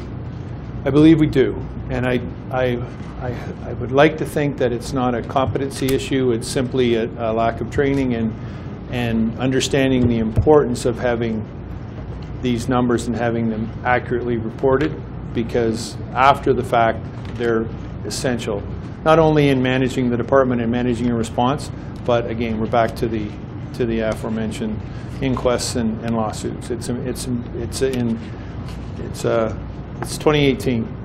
We need to keep those numbers accurate, and I think if the dispatchers understood the importance, certainly with the cross-training and bringing up the 1610 standards, or 1061 standards. There's a lot of numbers in NFPA. The 1061 standards, then certainly do a review after that, and if there's an issue, it would have to be dealt with. But I think we just need to train them and bring them up on the importance of having accurate data. Okay, you said the only true comparable department is Brockville. Ironically, Brockville will tell you what they're doing there is not sustainable. Do they have a volunteer fire department in the heart of Brockville like we do? No, this is unique situation. So they're not really a true comparable, they are comparable. Yeah, they're comparable in the sense that they also have 5 firefighters responding. There isn't a truly comparable fire service in this province. There certainly isn't another one that's fully a full-time professional department where you've got a volunteer department contained within the boundaries of the city. It's unique. Okay. If we move to a composite or a fire aid department, what happens to the rating with the Underwriters Association? Chief corresponded with the underwriters, fire underwriters survey, the FOSS, FUS, to ask some years ago whether or not reducing the response or the on-duty firefighters from 5 to 4 would have an impact. The reply then was no. They just got a recent reply and an update to your FUS rating and clearly spelled out that what they know today, it would not reduce the rating. It would put you on the cusp on the residential side, but it wouldn't reduce it for now. And just caution to keep an eye on what the response level and response times would be with your volunteer contracted firefighters under the automatic aid agreement. So they're saying no with the proviso that assuming that the response times aren't negatively impacted. Okay, last question. In your opinion, the only way to lower fire emergency services cost is to lower the salary costs. Out of the 9 comparables, Owen Sound pays the most for fire service per household at $240 and sits at the bottom of the barrel in household income. Is our fire service operation sustainable? That's an interesting question. Like we are maxed out. Yeah. We pay the most, we have the least money coming in, we can't keep raising taxes for emergency services. I don't want to avoid the question, but only you can decide whether or not it's sustainable. The arbitrated rulings in this province under the interest arbitration system is, even though the FPPA, I'm getting explaining around why the situation is as we find it in the province of Ontario, with salaries that are basically the same all across the board. The salary of a firefighter in Toronto is not different. Well, we don't know what it is in Owen Sound because it's been several years since we had a negotiated agreement. But the salaries across the province, for instance, in Toronto are the same as they are in Sudbury, roughly the same as they are in Thunder Bay, and any professional service across the province. Some municipalities are obviously, with growth or tax base, in a better position to pay than others. The FPPA grants a municipality in an interest arbitration to argue ability to pay. Clearly says that a municipality can argue they do not have the ability to pay for the service that they have today. The arbitrary rulings to this point, and one famous one early on and after the development of the FPPA, was to say that municipalities always have the ability to pay, they simply raise taxes. So is it sustainable? Only you can answer that. It's what level of taxation you want to impose on the people. Well, just for the record, I don't mind answering that. It's not sustainable. Thanks, Andy, appreciate it. Okay, That's all I You have. finished? Councillor Thomas. Thanks. I had a lot of questions until Councillor O'Leary got going. And I certainly wish some of those interest arbitrators could come and talk to some of the ratepayers that I talk to at election time. In your estimation under recommendations associated with systemic changes, reducing the minimum on-duty suppression staffing from 5 firefighters to 4, is that something that could be easily achieved through attrition? I don't know what the numbers are for attrition right now. Easily achieved. Explain easily achieved. Is that something that could be achieved through attrition? Well, it would be very, very difficult right now because your collective agreement specifies you have to have 5 firefighters on duty. That's that's the reality. Thank you. Is that it, Richard? I have Peter next. Okay, a couple of questions. If we go to 4 first responders, which certainly is desirable, we can't afford 5, would the second call be 4 as well? He didn't really say which way that would go. It would depend on the change to the collective agreement. Oh, through you, Madam Mayor, sorry. It would depend on the changes to the collective agreement. Collective agreement currently says you have to have 5 minimum on duty and 5 would be called back. If there was a change to the collective agreement that went to an automatic aid model, then there wouldn't be 4 or 5 called back. The inter-township volunteers would be called back, and that may be, depending on how the model is structured, it may be 10, 15, or 20. So the collective agreement restricts whether it's 5 or 4. I would, if you were to negotiate 5 instead of, or 4 instead of 5, it would make sense that you would negotiate that for the callback. If it's an automatic aid, then the numbers are much higher for that initial response. I hope that answers your question. It does. And the other point, the arbitration system is broken badly. The risk to a fireman in Owen Sound level to a risk of a fireman in Toronto is something like that in difference. Our highest building, I think, is 8 stories. Toronto, I don't know what the highest building is, but it's a heck of a lot more than 8. And the risk goes up. We don't have any huge chemical plants like they have in Sarnia, which can go bang in the middle of the night. And I really think that the arbiters, somehow somebody's got to get to the minister and ask him not to appoint people till they take their fire hats off. Because I honestly think they're professional firefighters. They're not independent, because they don't act in an independent way when they assume the cost of living in Owen Sound is the same as it is in Toronto.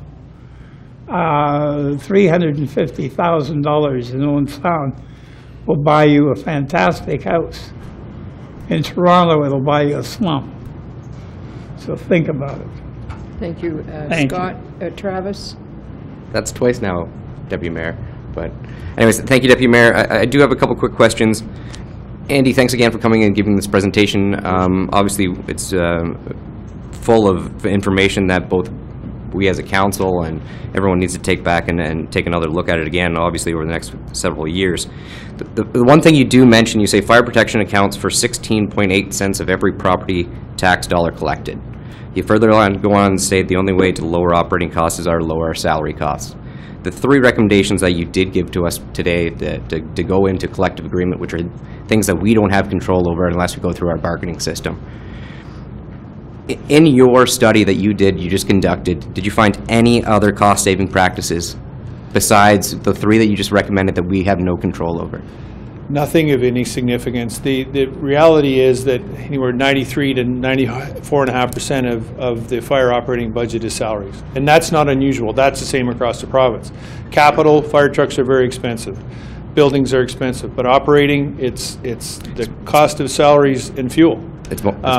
So that's why that's in there. When we say the only way to significantly reduce it is to reduce salaries. Now, there is the opportunity, perhaps, if you didn't call in all that overtime, to save $180,000 a year. But when 95% of the budget salaries, the only way to reduce the budget significantly would be to take something out of that 95%. 100%. So I guess the biggest thing we need to understand, for the public needs to recognize, is those are three great recommendations that you have put forward. You have a lot of background information on them and why they'd be viable. But those are end results that ultimately it's going to go through a collective bargaining agreement that's going to be done by a set of some administrators elsewhere to get to any sort of point to change those salary costs, correct? Correct. That's the path you're going down today. Yes. I would like, nothing personally would make me happy than to see both sides get back to the table and come to some resolve that would get an agreement without having to have it assigned or decided by a third party. Right. A little bit of my background. For 15 years, I taught collective bargaining at Queen's University in their labor relations program. I would love to see the teams get back together and get a solution without having to leave it in the hands of an arbitrator, because I'm, through Madam Mayor, Councillor, I'm as frustrated with the interest arbitration system as you are. For years, I chaired a provincial bargaining committee with the Ontario Association of Fire Chiefs to try to find a better solution. But it's the playing field that we have. I don't see it changing quickly. It may, but we have to work within the boundaries of what we have to play with. A number of municipalities, bigger, chiefs associations, lawyers, we keep the lawyers rich in fighting the interest arbitration system, but that's the game plan or the game that we have to play within. So the only way to avoid it is to get to the table and get a negotiated settlement. For sure, and that's a valid comment. I'm sure there'd be many members of this council who would agree that we should be doing that, opposed to going to an arbitrational system. The other things that you did bring in, though, out of your 20 recommendations, 3 of them consisted of our recommendations that we just discussed. The other following 3 would be the ones about extensive capital expenses, including the vehicle and some of the other capital projects. The low-hanging fruit is what you listed, and that's about 14 recommendations. That's basically more about for the efficiencies of what we can conduct. Not just efficiencies, but improvement in, some of them are associated with improvement in response time. So that's very, very important. 100%. Public safety is more important. My question, I guess, would be through you to the city manager, is do some of those that they've listed in those 14 recommendations, do those consist of something that our current system has the capability to handle? Through you, Your Worship, certainly in discussions with Andy and the chief and the deputy, yes. And if I may, Your Worship, add that some of them involve the participation of the association as well, like reviewing the SOGs, and the answer to that is yes. They've committed to help with that, and it's really important to add some of the improvements are already underway. We're working on getting a printer installed.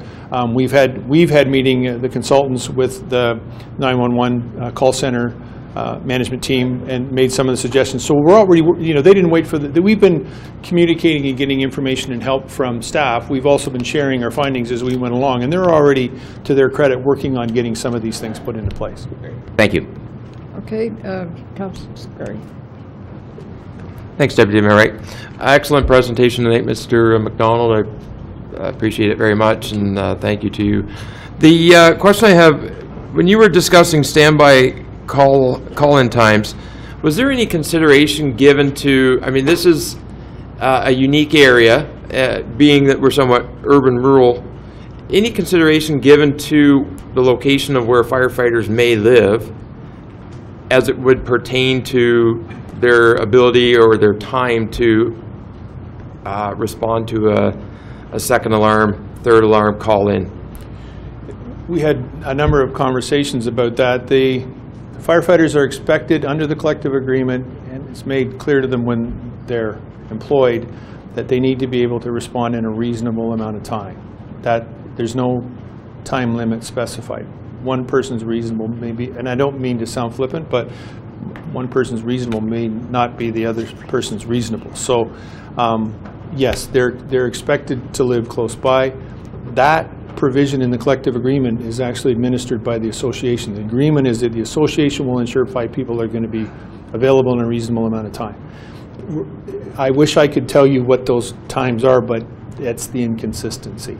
So, but to answer your question, there is no time limit, and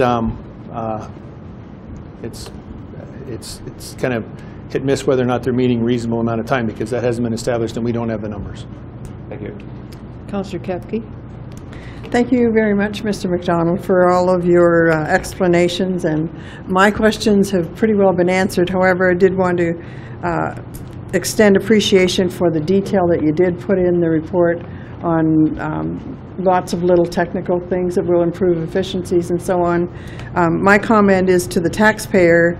The budget that we have for 2018 for fire services is just under $5 million, and just over 500,000 of that is operating. The remaining is salary and benefits, and that's something that's very, very difficult for us. So hopefully some of these recommendations that you've made can be implemented, and we can do something about that for the taxpayer. Okay. Thank you very much. You're welcome. I think you can see by the questions and that council has appreciated the report that's come in, and I'm sure that we will be acting on many of the things that are in there. Thank you for your time.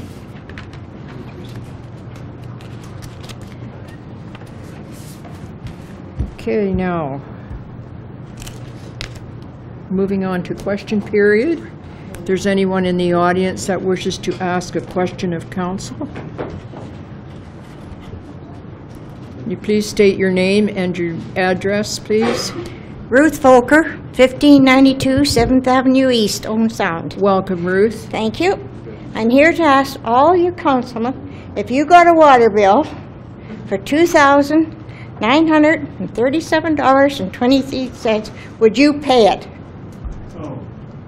Would you pay it? My question is, would you pay it? Would I pay it? Yes. If I owed the money, I would have to pay it. If I used the water, I would have to pay it. But I didn't use the water. I was in Florida, got home on the 26th of March. I got a water bill April the 6th for this amount. Now they did take off the waste, but how the hell can I have waste when I didn't have any water? That's my point. Now, if you don't want to work with me, I have got to the point I'm going to hire a lawyer from out of town and sue you for all the aggravation you have caused me and the stress I'm going under. And you can tell I'm under stress. So, okay, thank you very much. if you want to answer my questions, get a hold of me. Thank you. Thank you. I believe that this lady has been to our committee meetings. Yeah, okay.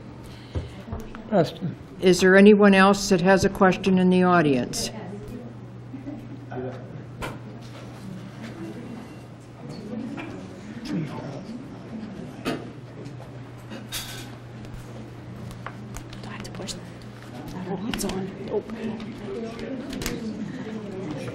You want my name and Your address? name and address, please. Okay. Is Tracy Dempsey. I live in Owen Sound. Mayor and councillors, we have two questions tonight, and I'm going to ask the first, and then my colleagues will ask the second. We work at the Owen Sound Family Health Organization. We are nurses, we are clerical and custodial staff. We have been on strike since May 22nd, but we do not want to be on strike. We want to get back to work because we love what we do. Our goal is to provide quality health care to patients and families of Owen Sound, but the low pay and high turnover has made this impossible. We are not asking for the moon. We are just asking for modest wage increases, but the owners have refused. Nearly 1,000 people have signed our petition supporting our fight for fair wages and working conditions. Will you, as city councillors, sign the petition supporting our fight for decent wages? There are 1,000.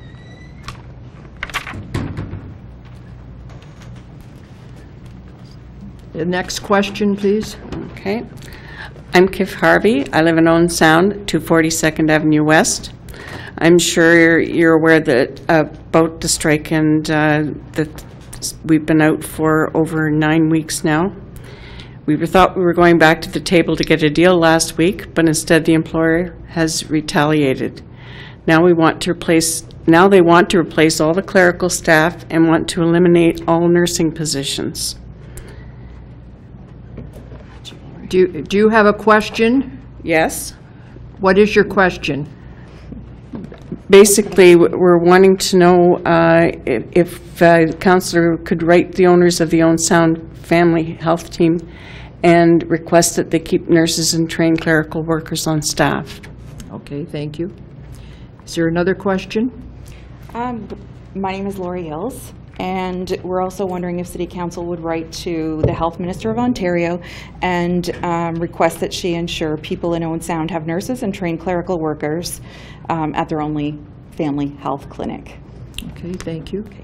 Is there another question? I wondered if any of the councillors might have questions for us. No, this council will not take a position one way or the other. I thank you very much for coming, and we certainly hope that things will get settled soon. Does everyone understand what the issues are? Yes, I believe we do. We choose not to get involved. It just simply isn't our purview. Okay, thank you. Okay, we will move on now. We do correspondence. We have a correspondence from Paula Nile, Grey County Historical Society. Volunteer Polish. Pardon me? No, I'm continuing on. The letter is there, a very interesting letter. Richard. Marion? Thank you very much. I've had my hand waving here at you, didn't see me. First of all, I wanted to identify that this was certainly a special day that we did attend, Councillor Thomas and Councillor Gregg and myself, to have the Consul General there and to recognize this tree from 1942 that was discovered in 1972. And it was such a treat to meet him and his spouse and friends that were there as well, and to present him with a small token of our appreciation of him attending to this little tree ceremony. And I think it's only fitting, the letter that Paula Nile has written. Paula did pull all of this together in very short notice, and she's written asking that expressing a desire of the Consul General to put a permanent plaque in Owen Sound somewhere very visible that would thank the citizens of Owen Sound for the generous hospitality given to the Polish soldiers in the Navy and the airmen. She's recommending 3 locations for the sign, and I think one appropriate place would be the Harbor Walkway near the Community Waterfront Heritage Center, where the naval instructor trained the sailors. The inscription on the tree, the inscription on the tree is translated into, "Poland has not yet perished, this soldier will help." So it was really quite unique to see that inscription, and very moving, knowing it was 1942 that this had taken place. So I would like to receive the correspondence, move that we receive the correspondence, and I don't know if we need to send it to a committee to consider that location, but I would like to recommend that we do accept the permanent plaque from the Consul General and that it be put in the harbor front walkway area. I think that's a tremendous. Councillor Thomas.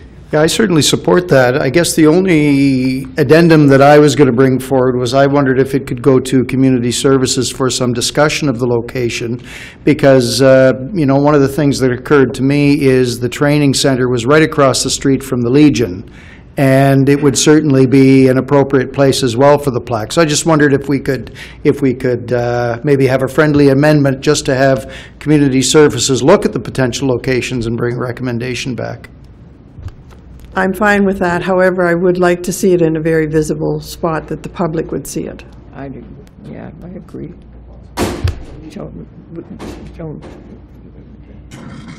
Are you asking for an amendment to the motion? Just a friendly amendment, yeah. Amendment. I'm fine that it goes to committee. Okay. All those in favor? That motion carries. Thank you. I think it's an excellent suggestion. So we're down to reports, and our first report is from the fire chief. and it is report number CR 18104. Welcome, Chief. Thank you, Your Worship, and members of council. First of all, I would like for the people at home to mention the fact the report we just heard from started from the Chamber of Commerce coming to council and asking for somebody to come in and have a look at the fire service in Owen Sound.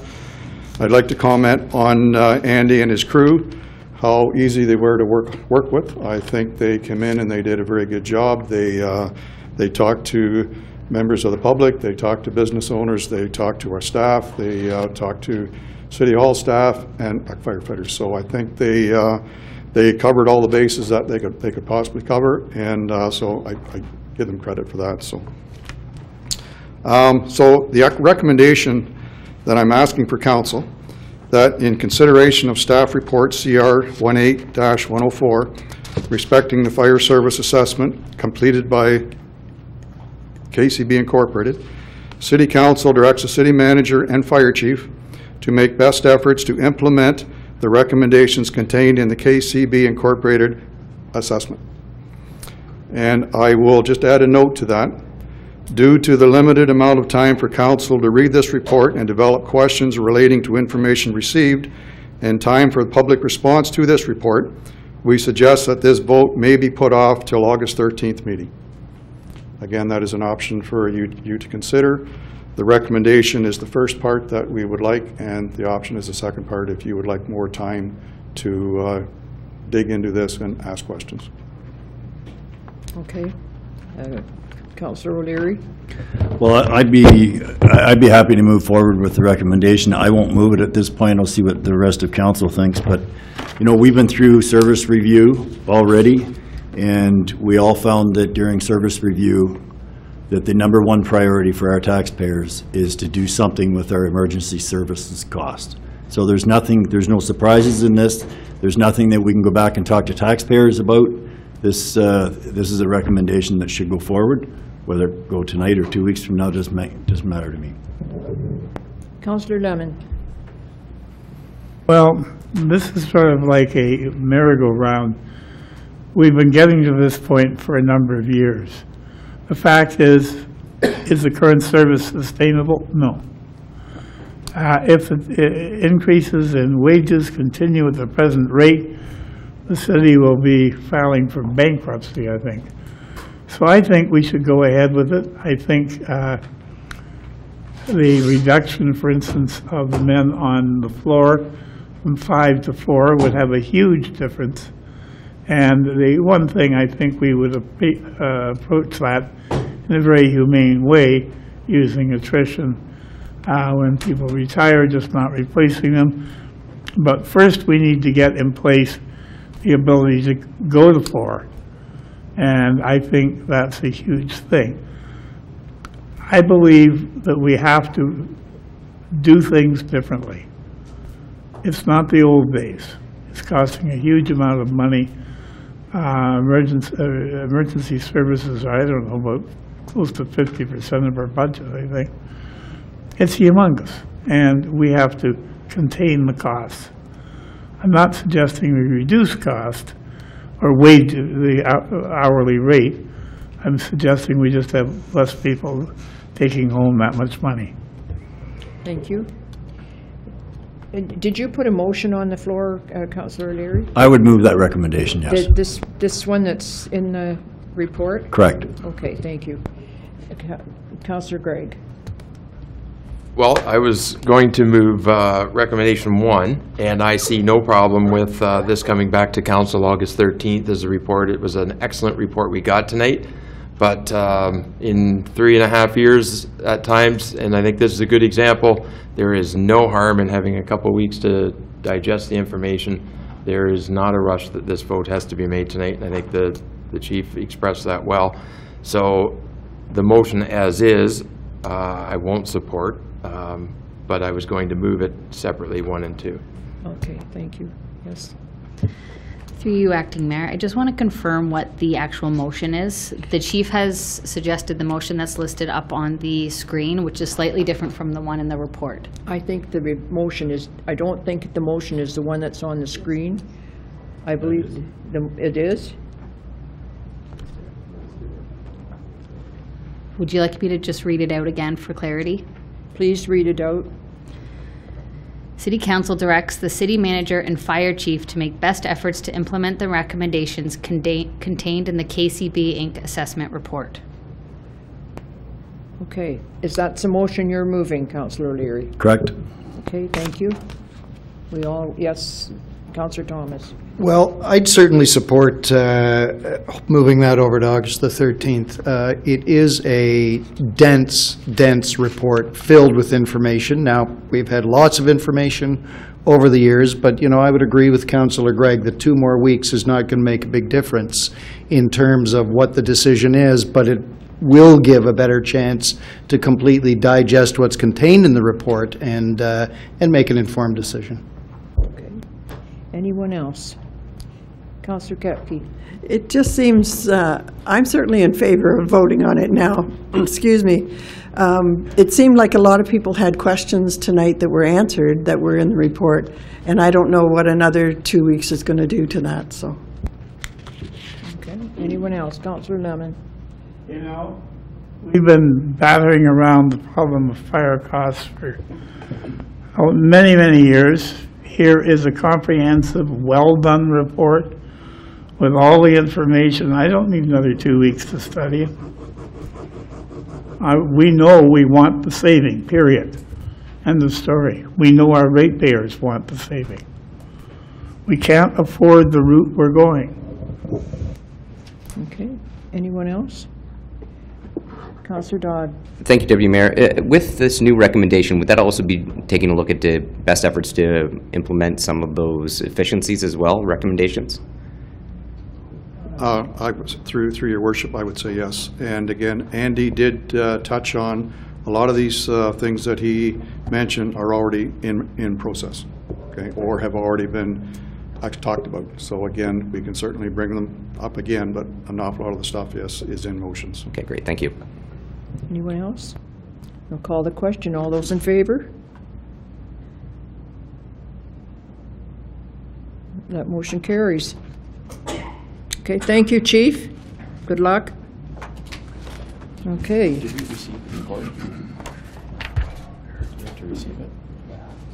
We are moving on to report CPR 18103, Human Resources.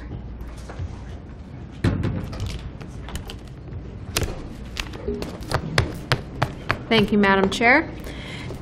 As part of the 2018 budget process, Council approved undertaking a pay equity review for the non-union pay group. The goal of the review would result in presentation of an adjusted pay grid that achieves external, internal, and statutory pay equity as legislated by the province.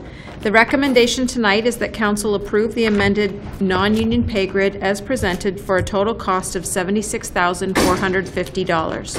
The approved budget for this was expected to cost $75,000.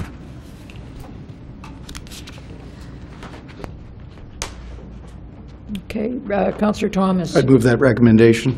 Okay. We just give Councillor McManaman an opportunity here to come back to council. Nice to have you back. Nice to be back here. So we are on the implementing the salary grid. Are there any comments? Any questions or comments? I'll call the question then. All those in favor? That motion carries. Thank you. Report CS 18 from the Community Planner. Sorry. I think I need. Thank you, something Acting Mayor closer Wright. to me, Community Planner. This is an application by Walter Fady for lands at 1000 6th Street East for the expansion of McLean Engineering. So this is a 10-acre site. It has 200 meters of frontage on both 6th Street East as well as 7th Street East. The proposal is a 15,000 square foot addition to the rear of the existing building, a future 8,600 square foot detached storage shed, an expanded parking lot. There would be 112 parking spaces as well as 4 barrier-free, a new entrance from the frontage on 7th Street there on the north side, as well as resurfacing the existing gravel parking area, as well as the creation of stormwater management pond and bioswales. In terms of the provincial policy statement, the expansion of an existing employment use on full services within an urban area supports the economic well-being and overall direction of the PPS for long-term sustainable growth. Our official plan designates the property employment and supports the retention and expansion of existing employment uses. The development with the conditions recommended is consistent with our official plan. The zoning for this site is general industrial, and it permits manufacturing, storage, as well as other uses. A detailed zoning conformity check shows that the site meets the required site and building regulations. The parking on site, there are 77 required and there are 114 provided, including 4 that are barrier-free, as well as 3 loading-unloading spaces. There are conditions about the 4 barrier-free spaces just to ensure that they meet the city standard in terms of standard spaces as well as van accessible spaces. Any future loading space with the proposed detached storage building on the east side would be proximate to future residential area, and we're just saying that there should be a condition in the site plan agreement that would require, when that's built, for it to be screened from that area. The new entrance proposed from 7th Street is to be done in reclaimed asphalt, and that's generally fine, except the throat of that entrance, which would be on the municipal property. There is a condition asking for it to be heavy-duty asphalt. 6th Street is a future collector road. A 3-meter road widening is required in this area. There are existing drive aisles and fences in this area, and you'll see a condition in site plan approval that allows this widening to come to us as part of the site plan agreement, not holding up a building permit here. We want to keep this development moving, and we're also requesting council tonight approve an encroachment agreement for those features, a 6-month encroachment agreement.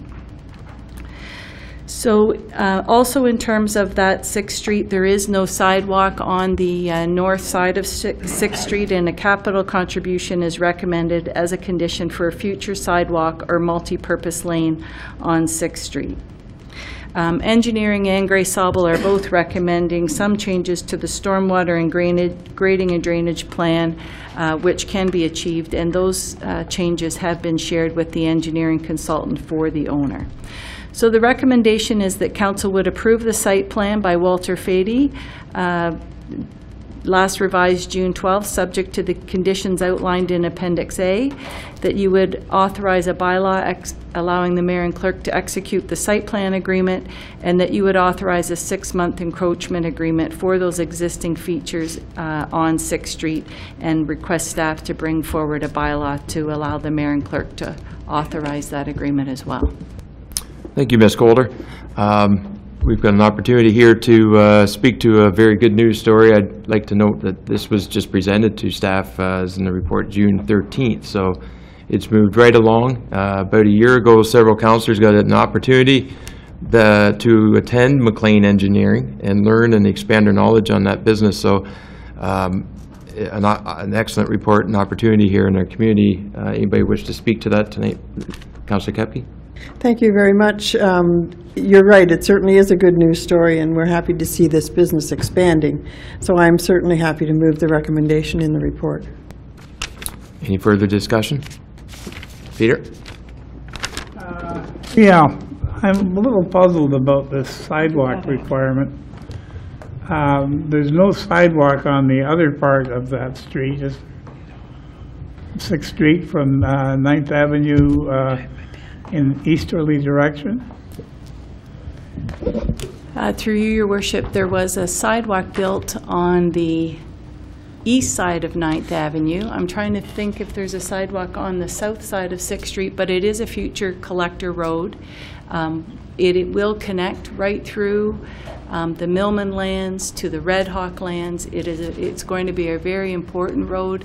6th Street is a county road, and they are recommending both a widening as well as a contribution to either future sidewalk, because there isn't one there, and we wouldn't build the sidewalk until the future time when the road is rebuilt. So the capital contribution would be held in the reserve to be used at a future time.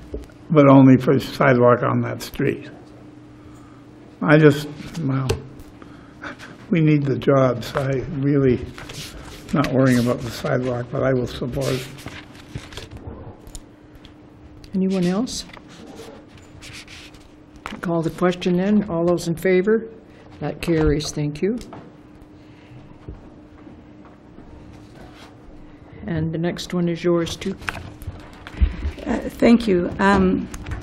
In the same neighborhood, R.J. Burnside Engineering have made an application for site plan approval for Balfour property restoration. It's a 1-acre site on the west side of 20th Avenue East.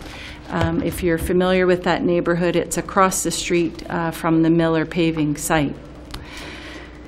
The proposal is a 7,650 square foot addition to an existing 1,400 square foot building. So it's 7 times the existing building. So they'll be adding storage warehouse, office, as well as shop. They're adding 2 new barrier-free parking stalls with an expanded parking lot, a loading area, as well as stormwater and additional landscaping. A number of supporting documents were submitted with the application, and again, in terms of the PPS, the expansion of an existing business on full services in an urban municipality certainly supports the economic development growth and represents sustainable long-term growth. Again, the OP designates the property employment and permits a range of uses, and the proposal conforms with the OP. The zoning zones the property M2 or heavy industrial, and the uses are permitted, and a detailed zoning conformity check indicates the site meets all the required site and building requirements, except it's 2 parking spaces short. There's 13 and there should be 15. You'll see on the site plan on the screen there's lots of area within the hard surface parking area to accommodate those 2 spaces, so that shouldn't be a problem. A number of large mature trees will be retained, and also there'll be 6 trees planted as part of the proposal.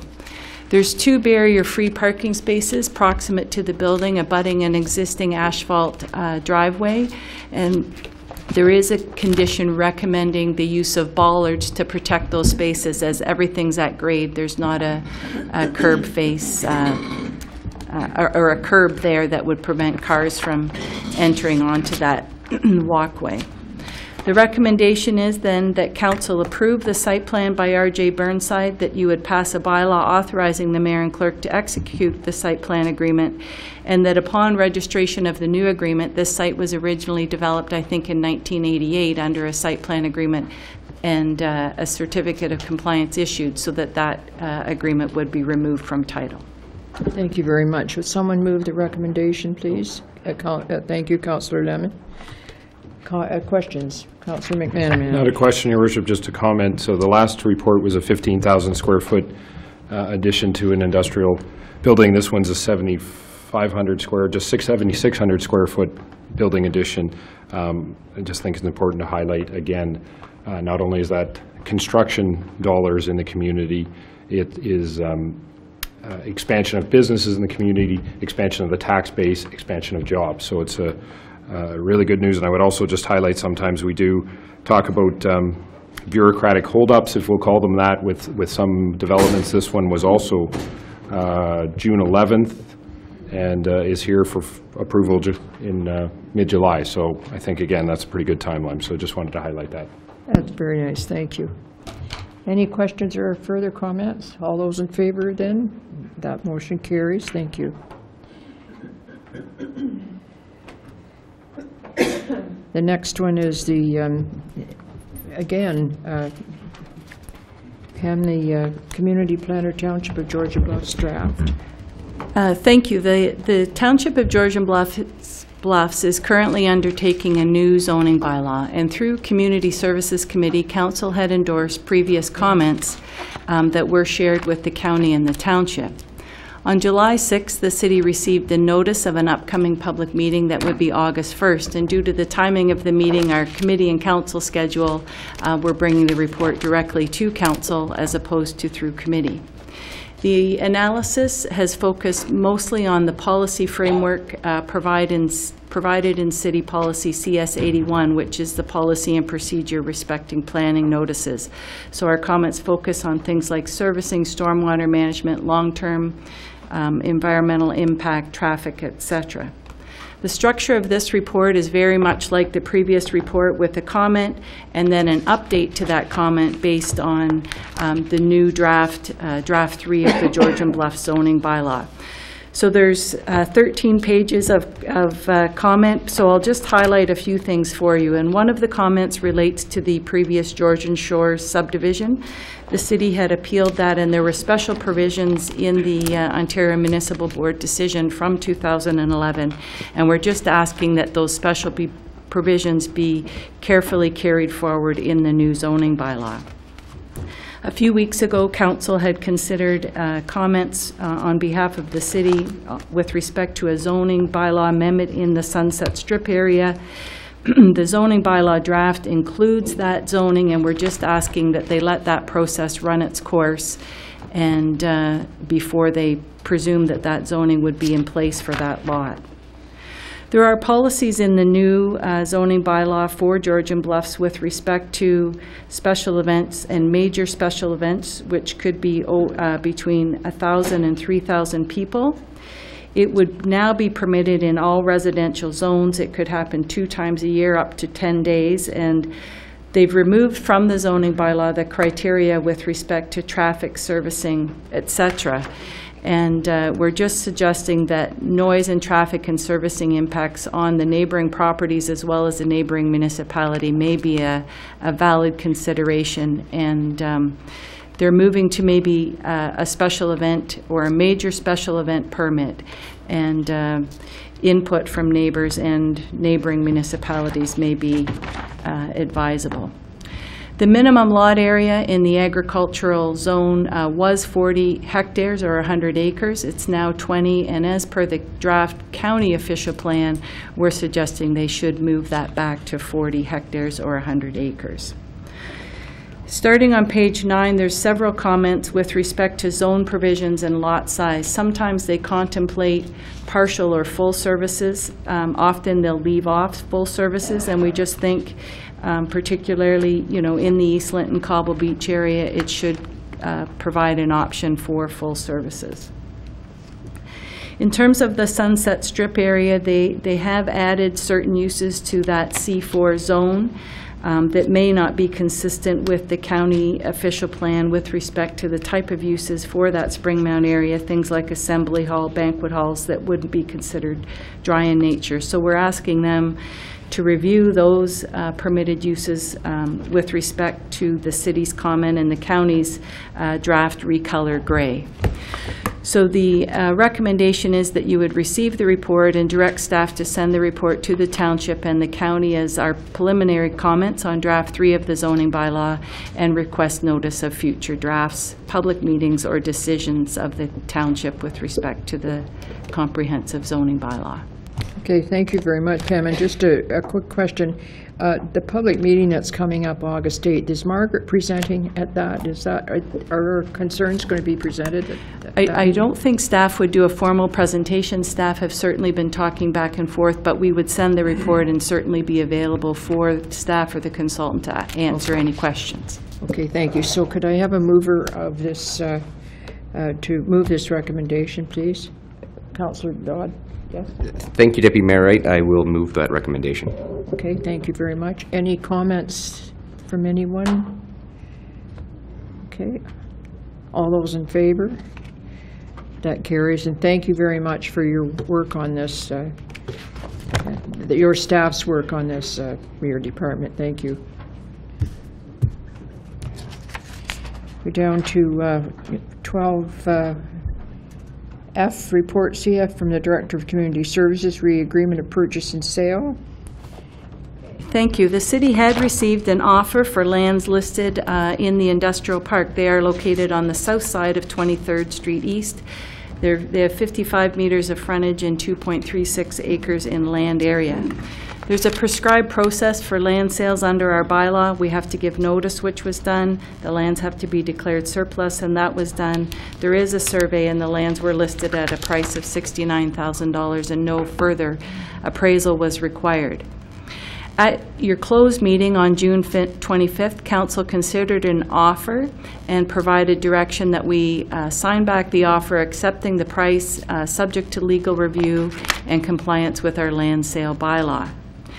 We did sign it back, and I can tell Council that the buyer has now waived their conditions, which is a little bit ahead of schedule, so that's terrific news. A legal review of the offer has been completed, and that received a check mark as well. So the offer includes Council's standard buyback clause after 18 months, but not later than the 3rd anniversary. The offer is for $50,000, and it will close on September 7th. So the recommendation is that Council would approve a bylaw to authorize the mayor and clerk to execute the documents necessary to finalize this land sale. Okay, we've had a lot of good news reports tonight. Who moved that? Councillor Gregg. Any comments or questions on this? All those in favor? That motion carries. Thank you. Report 12G. This is the Acting Emergency Management Coordination. Through you, Madam Chair, the recommendation to this report is that Council approve adding Heidi Jenin as the Community Emergency Management Coordinator for the City of Owen Sound to the appointed officers bylaw. This will meet the requirements under Ontario Regulation 380, Section 10 of the Emergency Management and Civil Protection Act, stating that every municipality shall designate an employee of the municipality or a member of council as its emergency management program coordinator. There are no financial implications associated with this report. It is basically a housekeeping item. Okay, is there a mover for this? Councillor Kepke, thank you. Any comments, questions? All those in favor? That carries, thank you. Consent agenda, Mr. Dodd.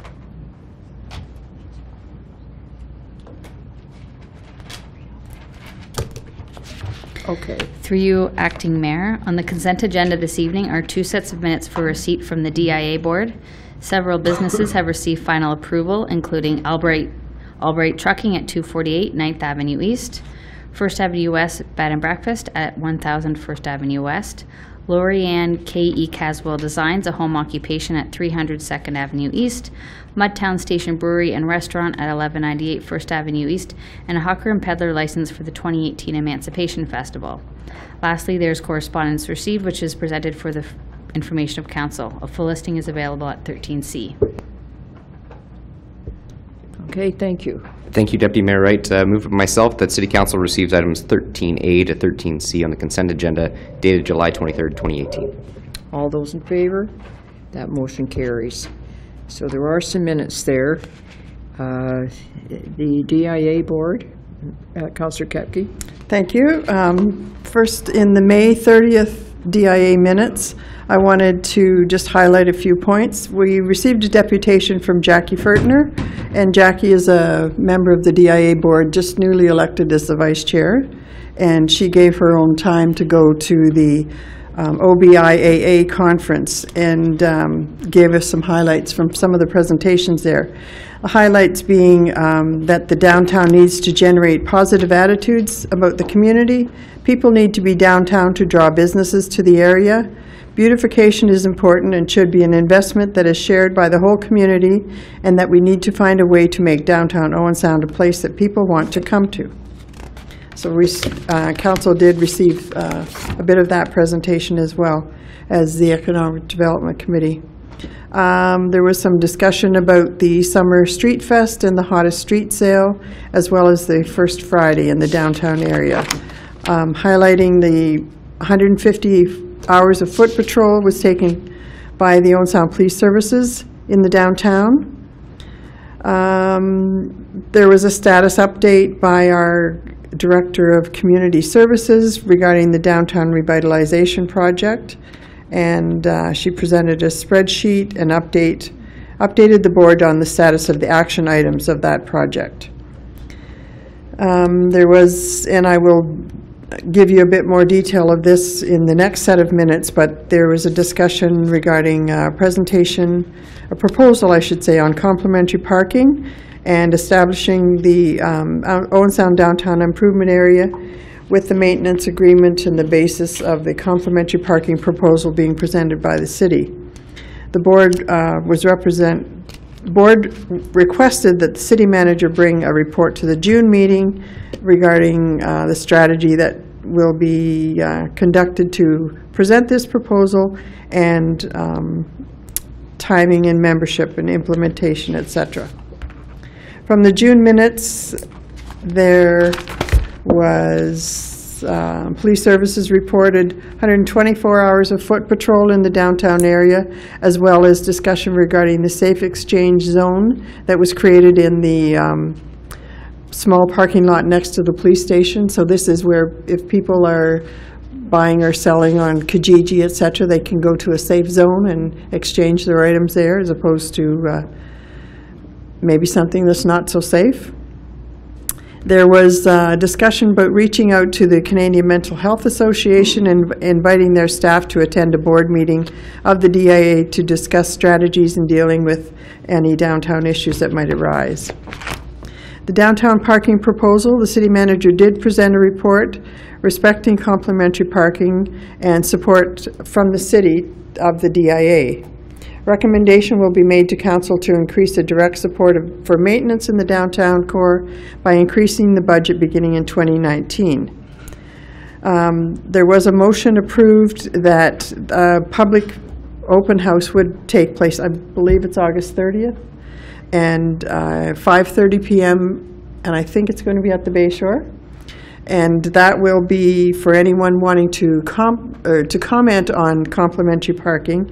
The theory is to establish complementary parking, 2-hour complementary parking, where there is currently 2-hour parking, as well as in all the metered areas, and 9-hour complementary parking in the lots. So that's being brought forward for discussion in an open public meeting. Other than that, the only other comment I would have is that the DIA budget in 2019 will then reflect the changes in the restructuring of the DIA to be supported by city staff, while the DIA Board of Management would still remain as an autonomous board. And that's all I have, unless Councillor O'Leary has anything to add to those minutes. Okay, thank you very much. Any further comments regarding, Councillor McManaman? Thank you, Worship. The minutes just about the downtown parking, complementary parking, they were just a little vague on the point. I support the proposal. Of course, the devil has always been in the details with this issue financially. How is it suggested that it would be supported financially? That's my question. The DIA levy would still be collected, and that's what would support, as well as I believe there's a small budget amount that the city would put in to sustain the maintenance, etc. And that would, all that information would be at the August 30th meeting you mentioned? Yes, it will be. And there'll be presentations by city staff as well as the DIA. Thank you. Okay, anything further? Okay, moving on. I think we've done all of that. We have committee minutes for approval.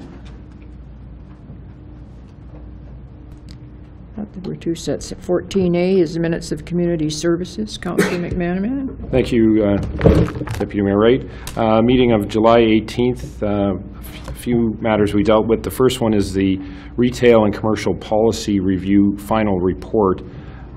Just to remind people, the purpose of the review is to assess the existing commercial policies and current retail trends, examine the city's commercial structure, goals, objectives related to commercial policy, and provide recommendations for the upcoming official plan review. I don't intend to go through this whole plan. It's as you can imagine, I think it was 70-page document. I would encourage people that are interested in this, they can go online and look at the community services minutes. They can contact City Hall or any member of council, and we can provide that to them. I'd say probably the biggest change, other than some policy language to strengthen the document, was around the retail impact studies, trying to encourage new commercial facilities without hurting existing commercial, particularly in the downtown. And so it's recommending criteria be established that triggers the need for this retail impact study based on the minimum or maximum gross floor area of any new commercial property. But again, I would encourage anyone who's interested to go online or contact staff or council, and we can provide that to you. We had the Doors Open wrap-up. We had over 3,000 visits for Doors Open. Probably the biggest highlight was a tour by Ali Boltman through Greenwood Cemetery that highlighted the role of famous women in Owen Sound's history, and a promise, I guess, of a donation to build a monument in Greenwood Cemetery on that important factor. So that was sort of an exciting part of Doors Open, and also recommending here that it had a small deficit of $400. Thank you to our sponsors, Barry's Construction, Georgian Shores Marina, MHBC Planning, and Sprucedale Agromart. And it also is asking committee was recommending council authorize Doors Open we participate next year on June 1st and 2nd in 2019. There's a facade and structural improvement application for 217 8th Street West. We did deal with one for this building in June. This is another facade of that building, and the grant suggesting we modify the grant from June to make this a double facade for this property, this historic property, I should say. The last item, not the best news, the concession at the Julie MacArthur Regional Rec Center. The Buff Brief Bistro has provided notice in writing that their last day of operation will be August 31st of this year. People will recall that we went through the background at committee of the different ways we tried to get a proponent to operate that facility. We went through 3 requests for proposals. Then council authorized staff to negotiate directly with potential individuals and businesses. It is suggested that, or committee suggesting to council that we do that again this time, to not put out a request for proposal, but to undertake direct negotiations with individuals or business who may be interested in operating that concession. Any revenue generated from the concession goes back to capital improvements for the facility, and anyone who is interested in that or would like more information, please contact Community Services, and we can have that discussion. With that, Your Worship, those are the minutes, and I would move those recommendations, move those minutes for adoption. Okay. Any questions of Councillor McManaman? Yep, Councillor.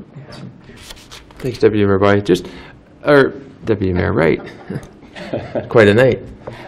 I just wondered, was there any discussion, there was a double facade grant in there, and the house for it is considerably up the street from the corner, so I was just wondering, was there any discussion on that not qualifying, or why it qualified? Because it's not really visible to the street.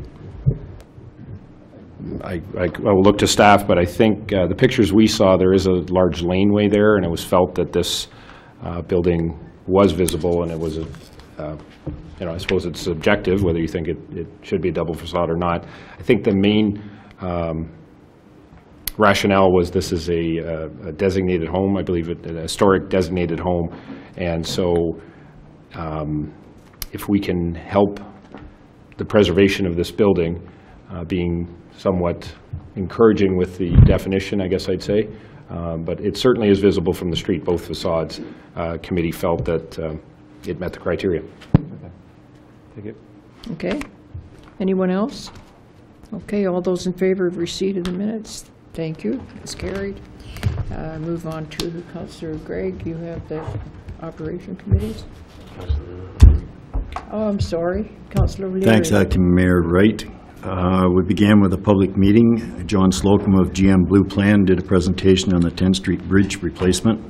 Members of the public and committee members had questions around pedestrians crossing the river, traffic counts, and bridge design. The recommended configuration is status quo for now. Just thought I'd throw that in there. There was some crossing guard changes and pedestrian crossing treatments on 8th Street West, 4th Avenue West, and Alpha Street near 8th Avenue West. There's a couple of parking changes made on 1st Avenue East by Mudtown Station. There's a loading dock for the beer store, and tractor trailers were unable to back into the dock with all the parked vehicles around the new brew pub. Also at the entrance of Harrison Park, there's 2 new curbs put in, and there'll be signs installed to let people know there's no parking.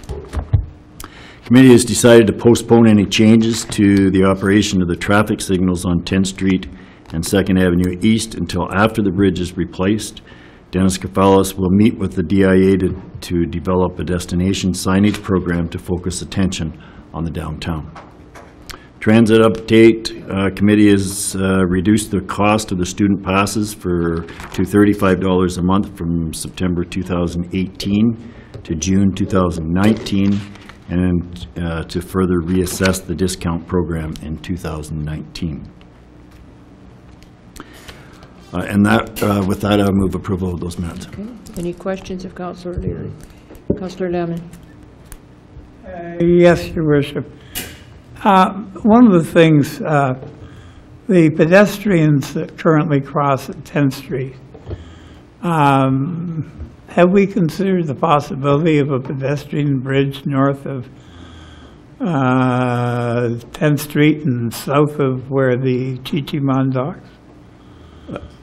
Go ahead, Mr. Ritchie. It's the city manager. Through you, Your Worship.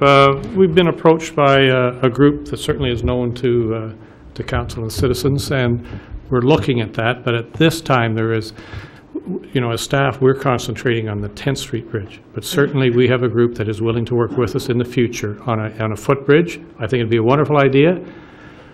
But the complexities around the 10th Street Bridge and the construction of that and the zone all being together, I don't think personally, and I will defer to our engineers when we get there, we want to stick our attention to that, work with this group perhaps to do a walking bridge in the future, absolutely. Well, I really feel the time for that bridge is before the 10th Street Bridge, not after, because one of the concerns I have is that somebody who lives say, north of the 10th Street Bridge and say wants to go for somewhere downtown that's north of 10th Street, they're going to have to go up to 9th Street. It adds 3-4 blocks to a person's trip. And I really think, I think the two can go on at the same time. I'd prefer a Bailey Bridge, to be honest, with 11th Street, but I didn't say that tonight, but I still think that might be practical. But I really think, I'm very, very concerned that when we close off the 10th Street Bridge, as I said earlier tonight, we're losing over 50% of our capacity. And that is going to make, like, we're going to have some system for buses. One of the things I'm going to be suggesting, and I'll say it right now, is what we need during the bridge close down is a phone number that people can call that's updated constantly as to how late the buses are running. Because when something else was closed off, I can remember being in a certain store at 8th Street and 2nd Avenue East with a fellow counselor, and he saw how long I had to wait for the bus because it was running late. When the weather's lousy in the wintertime, that's an awfully long wait, and I think you could have some kind of a common number. Not everybody has iPads, not everybody goes on the computer. And I think a simple phone number I could call, say, 376 bus, or buses or something, whatever. And I could find out the buses are running 5 minutes late, 10 minutes late, half an hour late. If you let people know that, they're not going to be as angry as if they go to the bus stop at the time that the bus theoretically passes there and wait for 20 minutes. That can be very frustrating. Yeah, thank you. Councillor Dodd. Thank you, Acting Mayor, or sorry, Deputy Mayor Wright. Just as a general idea, I know during this report when we had the public meeting, there were some ideas of some cost or budget of what this would be. How much would that be? Do we have an idea, general idea of what the overall cost for the bridge would be? 10th Street Bridge? Yes. Thank you, Deputy Mayor. It'd be about $7.5 million. And we're receiving $3 million in grant funding, That is correct. Now, how much would it cost to build a pedestrian bridge? We don't own the land, the waterbed, we don't own the harbor, so we really wouldn't be able to really get too involved in that, right? It's a great idea. I agree with you, Peter. I think, sorry, Councilwoman, I think it's a great idea. I think we do need to have that at some point. But obviously, that's going to be a huge budget and a huge expense to the city and the taxpayers as it is currently. I don't know if I could justify at this point putting out more money into a pedestrian bridge. Well, if a community group got behind it and reduced the cost, and I think that could happen. I think this community has a history of working together when we're facing a problem. And not having pedestrian access till 9th Street is going to be a problem. Well, maybe somebody will set up a water taxi business, Peter. You never know. Councillor Gray. Actually, in the wintertime, we'll turn the Chi-Chi on around on its side and drive in one side and out the other. Councillor Gregg. Thank you, Deputy Mayor Wright. We had, during that 10th Street Bridge design, some discussion on one of the concepts, which was Design Concept 7, and it had to do with timing considerations. And the law as it is right now is July 1 to September 15 for in-water work. I'm wondering, with the support of council, I think what we should be doing is starting very quickly on this. We should be sending a letter to the Ministry of Oceans and Fisheries, and we CC our Member of Parliament, Mr. Miller, on it.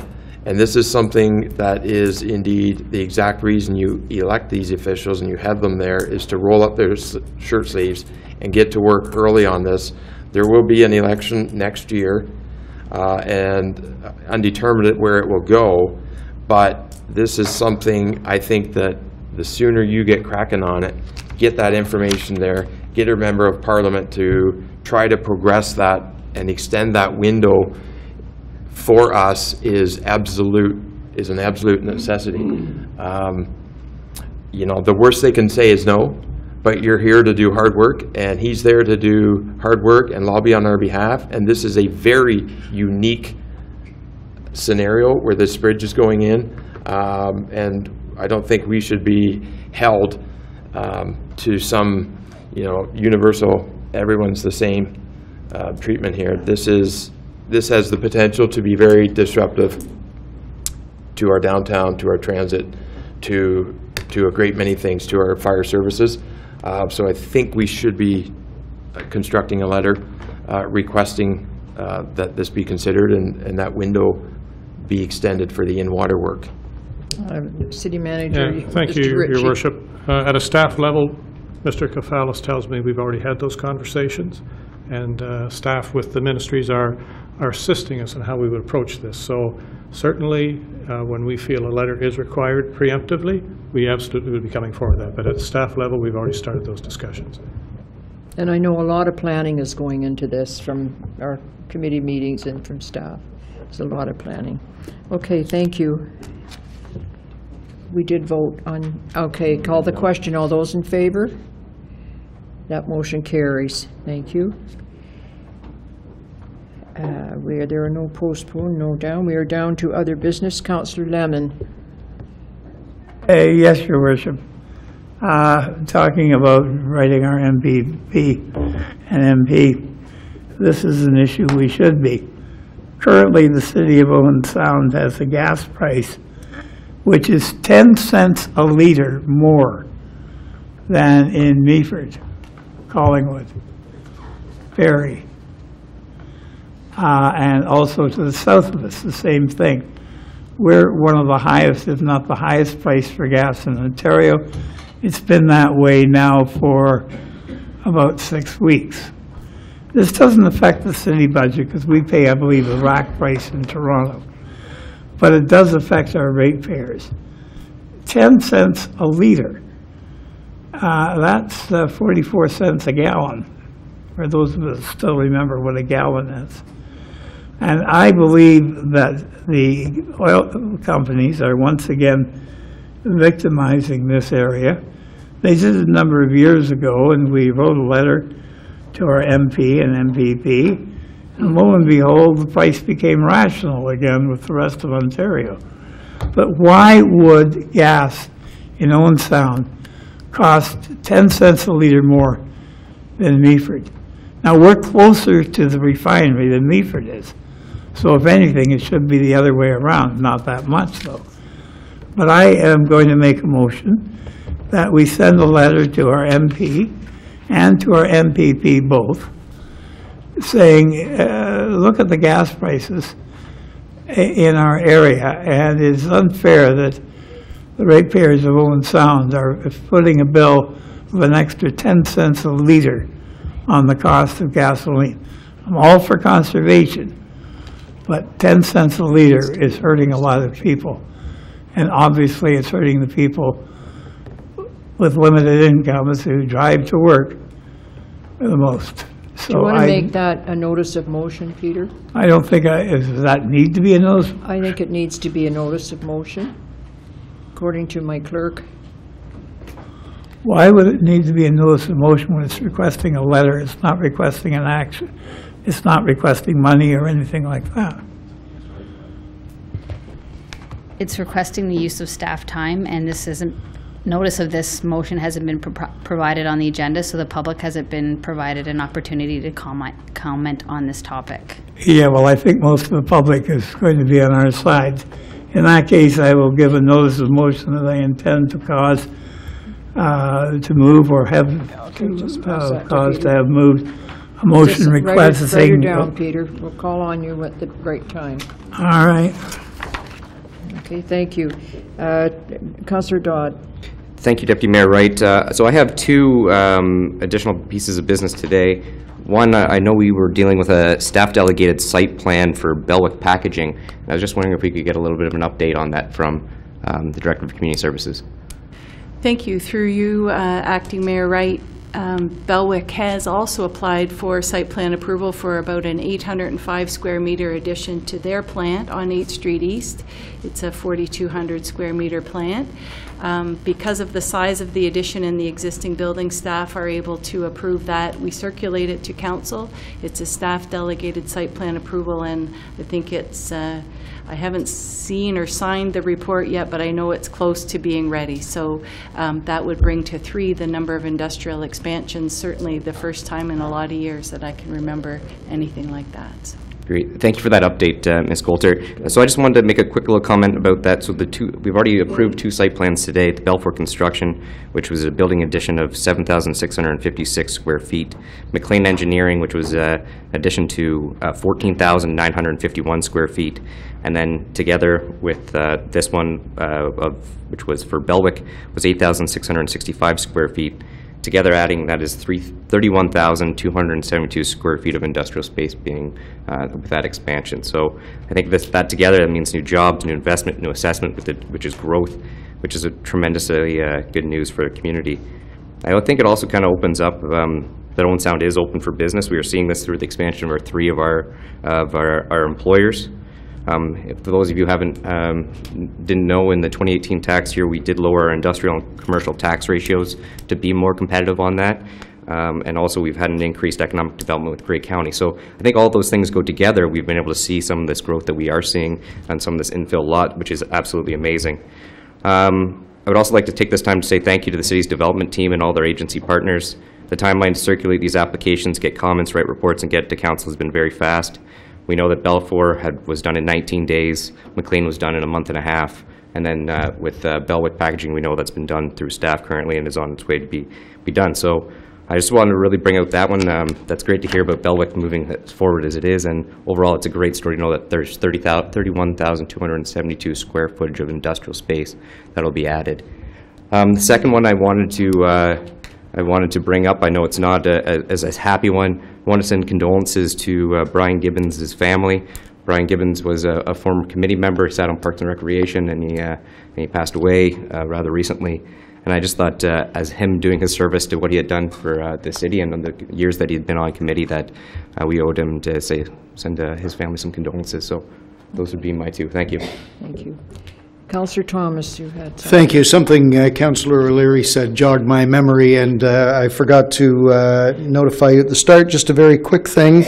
I have, with all the nice weather, I've been running in the mornings lately because it's too darn hot in the afternoon, and I've been through Harrison Park on the newly paved trail 3 mornings a week for the past month, and I got to tell you that on almost every one of those mornings, someone has stopped me to tell me how much they appreciate that paving job. So kudos to staff. It looks great, feels great. It's really a pleasure to run on, so way to go, and people really, really do appreciate it. Good, thank you. I just have one thing, and that is that we have 30 Japanese students visiting our city for the next 2 weeks, and they came yesterday, I believe they arrived, and they're here for the next 2 weeks. So they're young men between the ages of 14 and 17 years of age. So if you meet them on the street, smile at them and say hi. They're very friendly, and we want them to feel welcome in our community. So it's very nice. And this time I hope that our mayor is enjoying clear sailing, smooth sailing. I hope he's having a good holiday. Councillor O'Leary. I'm sorry, I should have mentioned, no one mentioned Harborfest. That first annual Harborfest that Brent Fisher and Carla MacArthur put on was just slam dunk. It was. Great day. The tug of war on the harbor, I stood on the side and it was just entertaining. People on both sides of the harbor cheering those guys on. I spent the whole day there. The entertainment was great. A little bit of rain, got wet for half an hour or so, but all of the crowd came back and it was just busting at the seams the whole night. So job well done by staff. Good, thank you very much. Okay.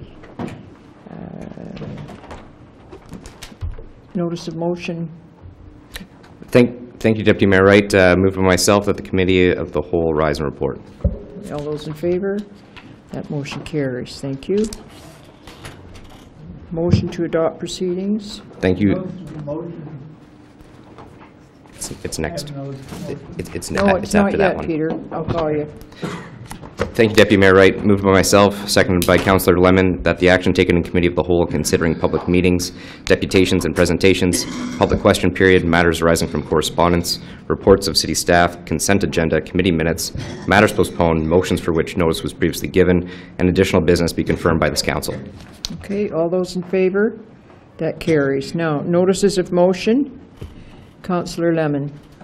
Thank you, your Deputy Mayor. I hereby give notice I will move or cause to be moved a motion at the next regular meeting of council to request a letter be sent to our MP and MPP asking for their help in making the oil companies explain their predatory pricing, where one municipality has a much higher rate than the neighboring municipality. And that's moved by myself and dated as of this date. The reason I'm doing this is because we're getting ripped off. Be polite. Okay, and Councillor O'Leary. Thank you, Deputy Mayor Wright. I feel like I should be putting my hand up when I do this. I hereby give notice that I will move or cause to be moved a motion at the next regular council meeting to reinstate the 3 parking spaces in front of the Sydenham after the construction is completed. Signed this 23rd day of July, 2018. Okay, thank you. We are down to bylaws, Madam Clerk. Through you, Acting Mayor, the bylaws listed for approval on tonight's agenda include the confirmatory bylaw, 5 bylaws to execute facility use agreements for the Ladies Provincial Fastball Championships at Duncan McClellan Ballpark, the Emancipation Festival at Harrison Park, the Dog Show at Harrison Park, Summerfolk at Kelso Beach Park, and Rib Fest at the Bayshore parking lot. A bylaw to execute an agreement with Grey County for street sweeping, a bylaw to execute a site plan agreement with CP Wright Ontario Properties respecting property located at 1150 16th Street East, 2 bylaws to declare land surplus, 1 for property on parts of 14th Street East and 1 for property located at 2125 16th Street East, a bylaw to execute the necessary documents for the sale of lands described as Parts 2 and 4, Plan 16R10530, 23rd Street East, and a bylaw to enact Policy FS17 respecting tangible capital assets, thresholds, and valuation. Councillor Dodd. Thank you, Deputy Mayor Wright. Moved by myself, seconded by Councillor Lemon, that bylaw numbers 2018-108 to 2018-119 be passed and enacted. All those in favor? That motion carries. Thank you. I declare this meeting adjourned. Thank you.